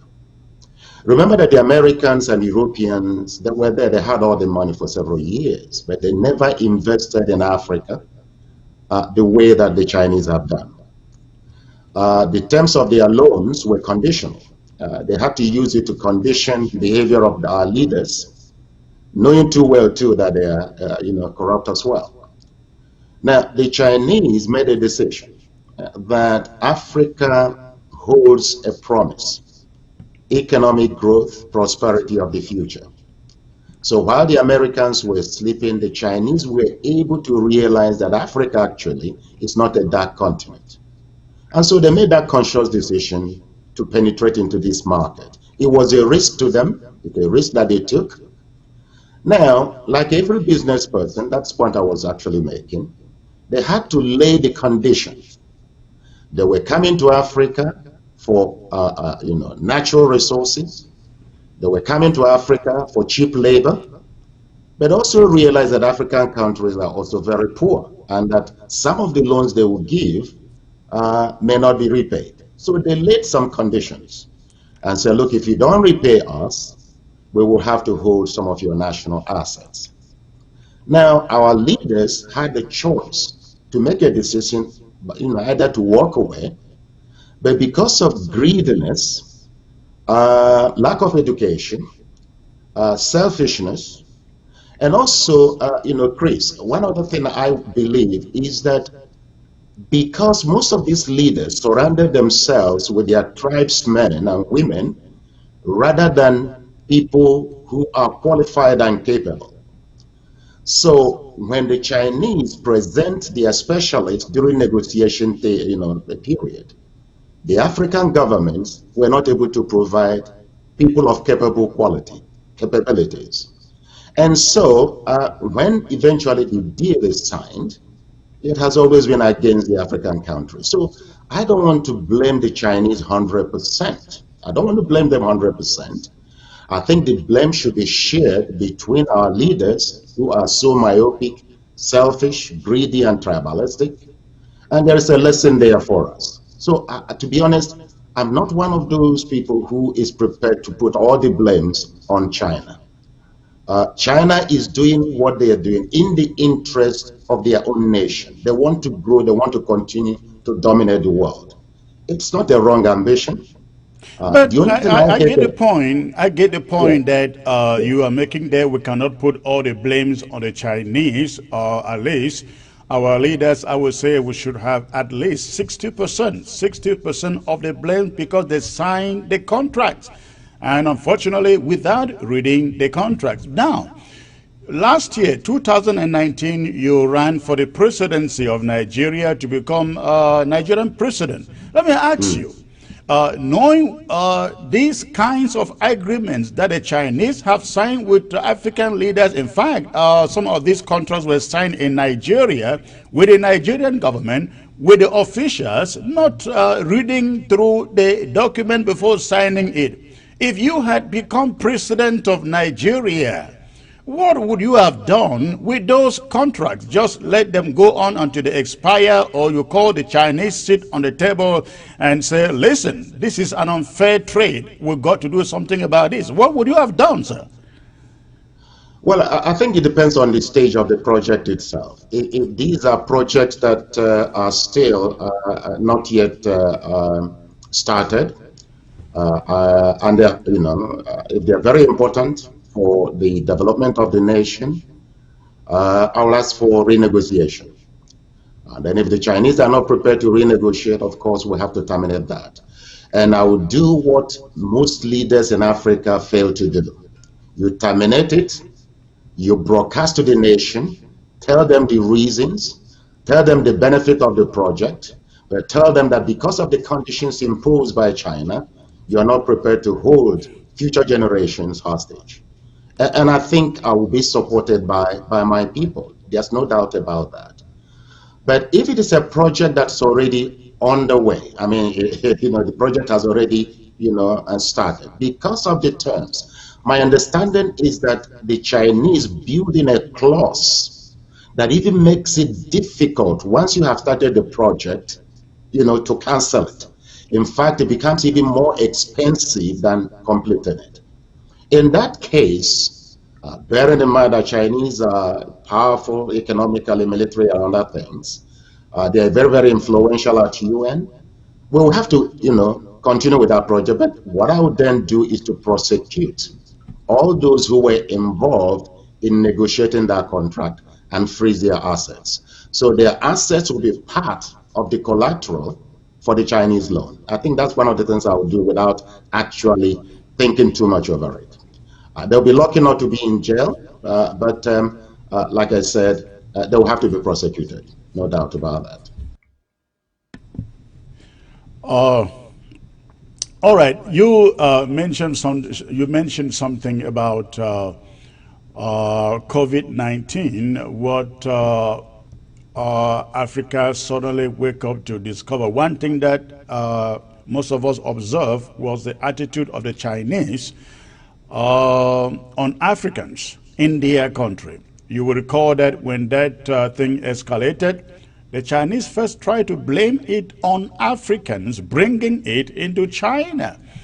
And they were then beginning to push Africans out of China. They will go into your home and get you packed out with your family to nowhere, and if possible, you were sent home. And African ambassadors in China were essentially powerless. They couldn't do anything to defend their own people, But there was another connection to that.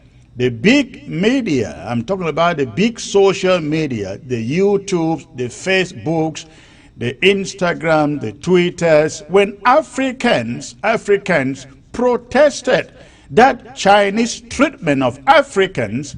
You put a post on Facebook, and the Chinese didn't like it. They get Facebook to pull it down, or they ban you.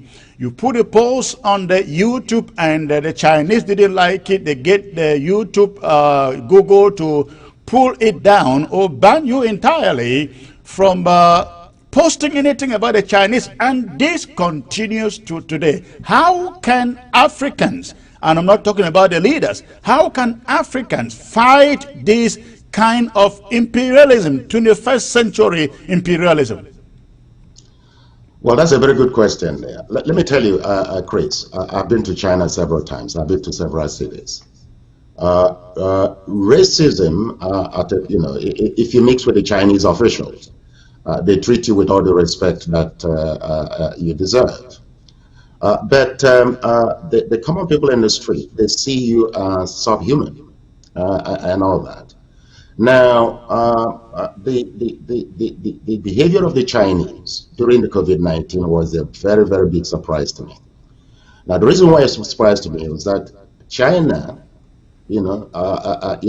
gives this free loan and huge investment in Africa. So the assumption of we all made was that China, value Africans.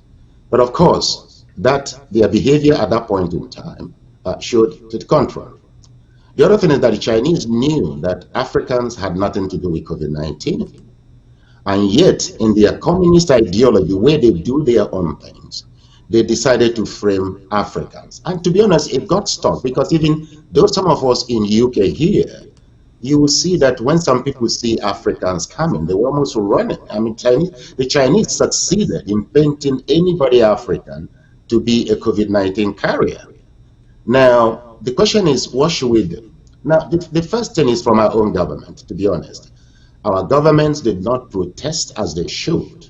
And the reason, again, is because they are in the pockets of China. Just as Mark Zuckerberg, or whatever his name is afraid of China to the point that China can instruct them to pull down posts, so also are African leaders. Now, what are we going to do? Let me tell you. Africans have some of the best minds in the world. What we need is, if Mark Zuckerberg was able to create Facebook, there is no reason why African designers and multimillionaires that are out there cannot bring themselves together and build an infrastructure that can compete with Facebook, but give that access to Africans to use. That's basically, one of the options that. Well, Dr. Davidson, you just read now, you were not aware of this coming on this show today. You were not aware of what I was going to announce. I actually have announced. I have an announcement that I'm going to be making at the end of this broadcast, and I think it is the solution to the point you have just raised. Let me tell you something. I witnessed Africans shut down on Facebook. I witnessed Africans shut down on YouTube. When they protested China, they protested the French, Africans had no voice. So I began to think, what can we do? The social media is so powerful. Africans need a platform where they can discuss African issues, discuss African solutions to African problems, And I thought about it and started working on something which I was actually going to launch it today. You were not aware, and I call it Africa Town Hall. Africa Town Hall. Ladies and gentlemen, Africa Town Hall is where every African should be. It is not different from Facebook. It is like a replica of Facebook. The interface is very, very easy. Very easy to use. You can find it right there on your screen. That is the sign in and registration screen of africatownhall.com. You can look at the interface there. In fact, let me read the mission statement here for you guys to see. This is what the mission statement says. Say, Africa, using your words, Dr. David, again, I never discussed this with you, but you and myself, we have been using exactly the same words. And I wrote here in the mission statement, Africa continues to be the subject of ridicule. Africans are oppressed, victimized, racially profiled, and given labels that just do not match their description. The continent continues to live at the mercy of colonialists like the French and neo-colonialists like China. Concerted efforts remain very high to keep the continent dark as in colonial days. No doubt that China blamed Africans and kicked them out for the coronavirus. When Africa dared to protest by way of Facebook and YouTube, they were either banned or post deleted to keep them mute. When Africa protests Chinese and French empire building in the continent and the plundering of African economies, they use the big media to make sure Africans are blocked and cannot complain. Africa Town Hall is where we want Africans to discuss life and continental issues and profess solution to Africa's own problems without censorship. They will be forced to hear us if no one is going to censor you. This is Africa Town Hall, ladies and gentlemen, and you have the web address on the screen there. It is simple. It is a replica, a complete replica of Facebook, simple to use, simple interface. I urge every African, this is where we can take our problems to. The platform will grow, and the world will be forced to listen to us, to know what we are saying without any of them being able to shut down our voices. Dr. Davidson, please. Congratulations. I mean, look, this is, I've been looking, I haven't tried it yet, but with the description you've given, I don't care about the tethering. I mean, of course, in every new technology, every new program has a tethering stage. I think it's important that we support it. Somebody also made me aware of another, another program, I think almost aimed on Africa, but also competing with Zoom. You know, Zoom is Chinese. Right. And I think South Africans have been able to produce, write a program that, is competing with Zoom. I'm not sure what it's called now. I think Africa is moving, and it gives me a great joy, that you've been able to announce this while I'm on this program for the first time. So actually, both of us are making history in the same day. That's fantastic. Thank you very much, and congratulations. Thank you. And again, we really hope that every African out there will take advantage. Let us stop patronizing the same powers that are ridiculing us and giving us labels and racially profiling us and making us remain the dark continent, Please, every one of you out there, I urge you, go on africatownhall.com, sign up, have an account, invite friends, This is where we talk Africa. This is where we discuss African issues and prefer African solutions. Now, Dr. Davison, let's talk about the French for a little bit. The French have essentially mortgaged most of French Africa. I'm talking about Cameroon. Now you listen to my first part of this broadcast where we were talking about the occupation, the colonial occupation, we'll call it, or colonial occupation of the southern Cameroons, because never did the southern Cameroons join French Cameroon. Now you may not understand the history a little bit, but there was supposed to be a joining. But historically, it never took place. Legally, it never took place. And today, Southern Cameroonians who are now called Ambazonians are saying we want back our state as existed between 1953 and 1960. That is what the Southern Cameroonians are saying. Now, we came to this point because of systematic marginalization, enslavement by the French Cameroon under the control of the French. When you look at French African colonies, they remain the most backward countries in the continent with a record of terrible human rights.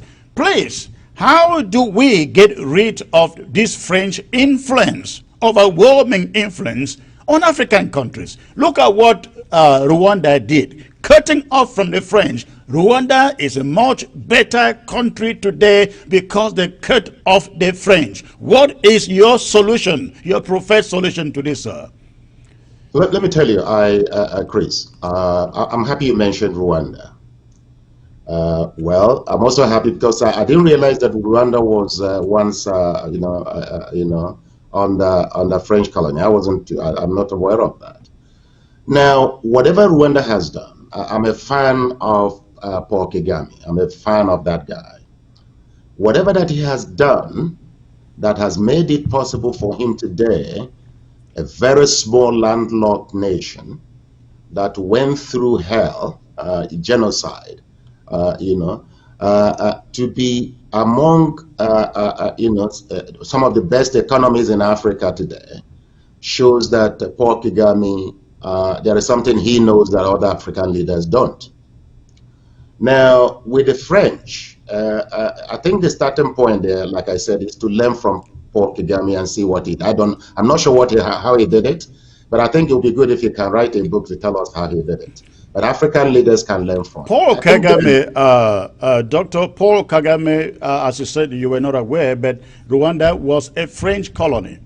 I didn't realize that. Yeah, after the Rwandan war in the 90s, when the war was over, Paul Kagame took over and passed a decree banning anything French, changed their official language from French to English, went back to the classroom, and everybody in Rwanda was to be taught in English, and office work was to be done in English, official communiques in English, everything French. French was cut off from Rwanda after years of colonization. That is what they did. Well, I mean, that is great. Like I said, he's a very big fan of mine. I think what is to happen now, not every leader in the Francophone countries has got the kind of, strengths that Paul Kagame has. I think that this is where African Union should come in and play a very good part. Ambassador Arikana, I know, had some fight with the French people, French government, that probably, have impacted him one way or the other. But some of his work, her work, has actually paid off. My understanding, correct me if I'm wrong, is that the French government has decided to not to be, keeping some of the foreign reserves of these African countries. And I think the next thing now to do is for the African Union and ECOWAS to come together and then work out a plan, that will support these countries, to ensure that they find ways of getting, proper independence. I'm not a political scientist, so to be honest, I haven't got much to offer in this area. But what gives me great joy is hearing that Paul Kagame was once under this chain, and he's been able to break free. In the past, I was reading that in the past, the reason why a number of leaders in these Francophone countries could not resist was because of the past experiences, that some of their leaders who tried were assassinated or coups were organized against. Right. So my hope here, and that's why I'm saying here that African Union and ECOWAS should be able to back these countries, protect them, shield them, and then probably... But that is exactly the problem, one of the problems, Dr. Davidson. The African Union, the leader is put by the French. I'm sure you know that.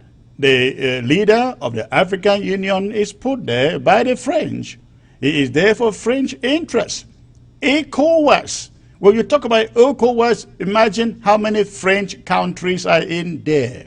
When ECOWAS came up with the ECOs, the common West African currency, guess who dictated the terms of the ECO?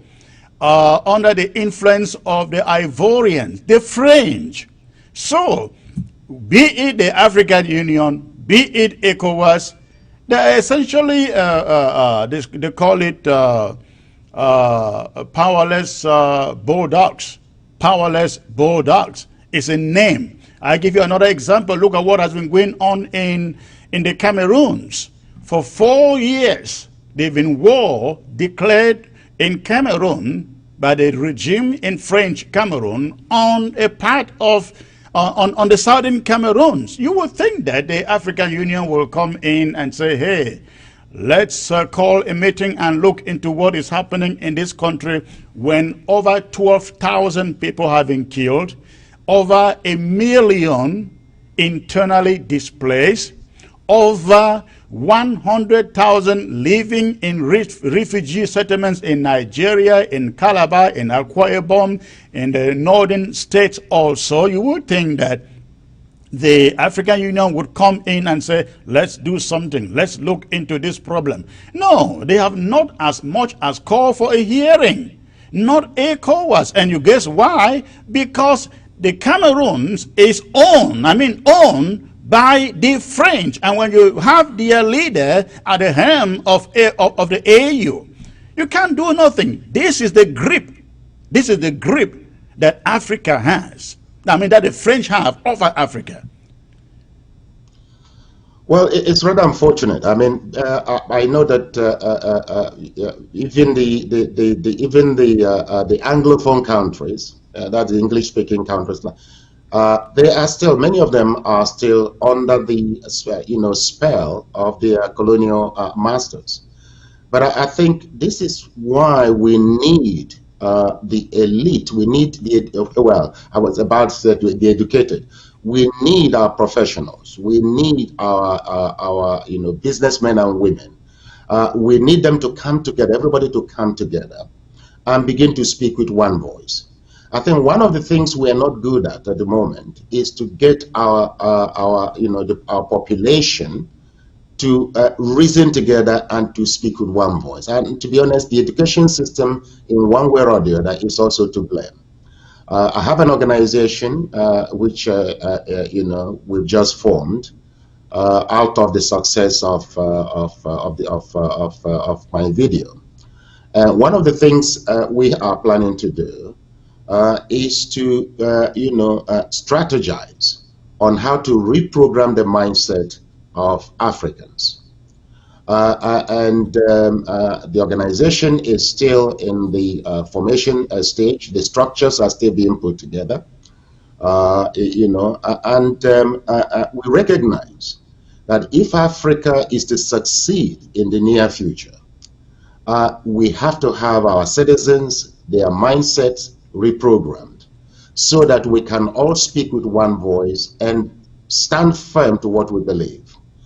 If we don't do that, there's no amount of natural resources, no amount of loan from China, or what, even if they give it to us free of charge, development will be very, very difficult, because the mind is so powerful. And slavery, racism, the European-based education system we've used, they've all polluted the mindset of a typical African in such a way that we don't even realize when we are being used and abused. And I think that, to me, once we are able to get Africans to begin to reason the way they should, I think solutions will emerge in the near future. Doctor, what do you think that I mean in the practical way, because when you made that short clip that went viral, there was an action call, I guess, something that you wanted Africans to begin to do to change this situation. In your case, you went back to your country in Nigeria and ran for the presidency. And what should Africans, the man on the street, begin to do to change this situation? Now, this is why this is very, very critical. Africans has lots and lots of capital invested in the diaspora, capital that should have been invested back in the homeland. It is not going in there, because you go there, you cannot do good business without the corrupt system and the corrupt politicians and so on and so forth. What should Africans begin to do from their little corners to change this system? Again, Chris, it goes back to this idea of making sure that the mindset of Africans, they are changed. Now, listen. Now, you see, there was a post I received on WhatsApp the other day, and it simply says that Africans are happy to elect a bad leader, providing that bad leader is their bad leader. In other words, it comes from their tribe. They prefer a bad leader from their tribe to a qualified, patriot from a different tribe. That has to change. It has to change completely if we are to say. So if you go back to the video that I made, I said that we need leaders. We need to find a way of getting rid of the current, corrupt leaders, and to give way to a new generation of leaders who understand the new world, and so that those individuals who are creative, intelligent, understand what it takes to be able to power an economy can take over. And that can only happen if the common man is willing to sacrifice by forgetting about the little money or little change that are often given when these corrupt politicians are campaigning for votes. I think the second part is, Chris, is that there are, in fact, not everybody within every government actually is corrupt. But let me tell you why eventually they succumb to corruption. Chris, we do not have a situation in Africa where a leader sacrifices for the common good of the society and then get recognized. Chris, is very rare. The population will not be behind you when you fall. And therefore, that lack of support is one of the reasons why that even individuals who are prepared to, stand their ground in government, they know too well that if they are thrown out, nobody will come to the street to protest, and eventually they'll be the loser. I think we need to begin to change the mindset of our population so that they can support those who are prepared to stand out for their common good. Thank you, Doctor.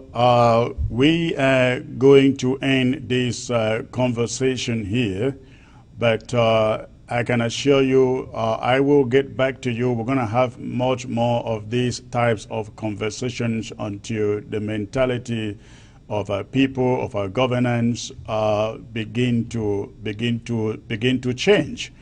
We just cannot continue in this same way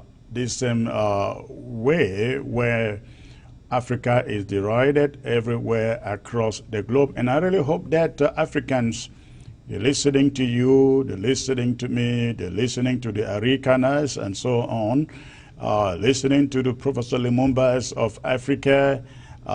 These people like you are the people who want to see a different, a new Africa. And again, one of the ways to do so is to have a platform for a free speech, where you can freely express what you feel, what you think, or not just berate people, but tabulate ideas that can build maybe your own country or the continent. I will give you the last word, sir.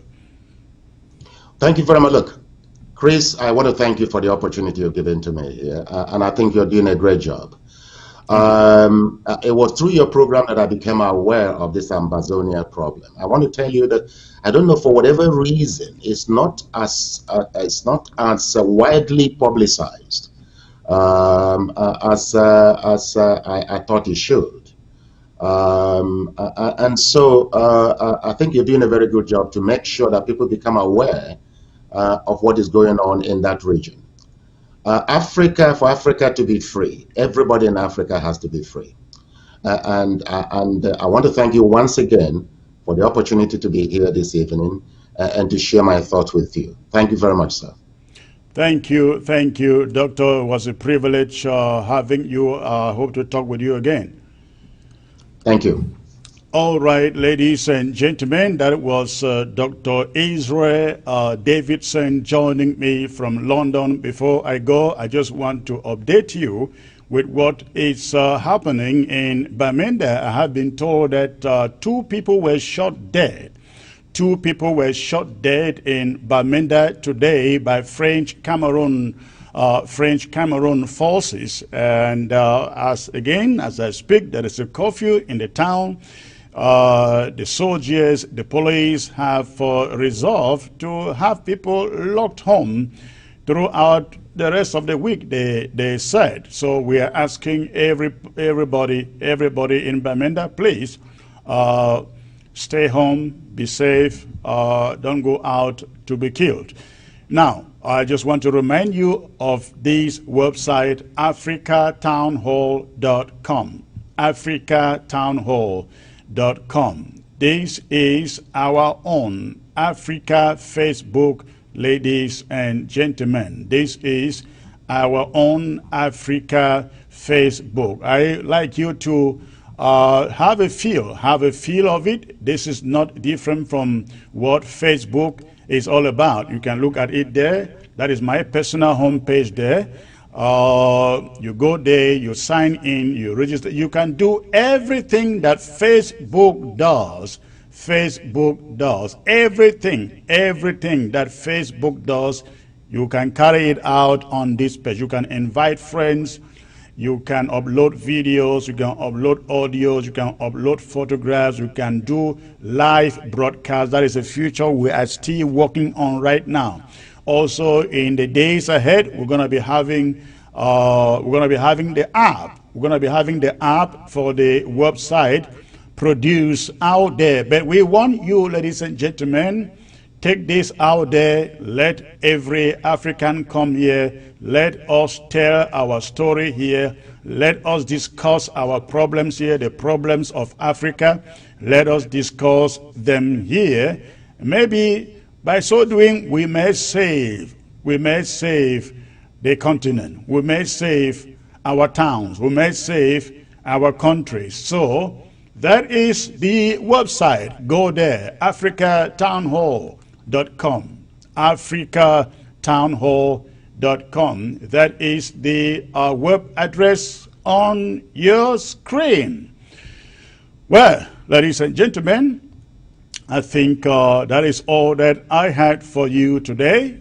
For those of you who cannot, I learned that you are not receiving ABC on ground zero. Please don't be worried about that. It will be back up and running either today or tomorrow, just due to some technical issues. And once more, let me thank all of you out there who supported ABC Drive. Thank you so very, very much. I just urge you, if you drafted but haven't paid yet, we only have up to the end of September, for your payment to come in. So please, I'm asking you, if you drafted for ABC and you haven't paid, try to redeem the pledge. You can go to ABC website at abcambertv.org, abcambertv.org to redeem your pledge. You can go there to redeem your pledge. Thank you, ladies and gentlemen, for tuning in, and good night.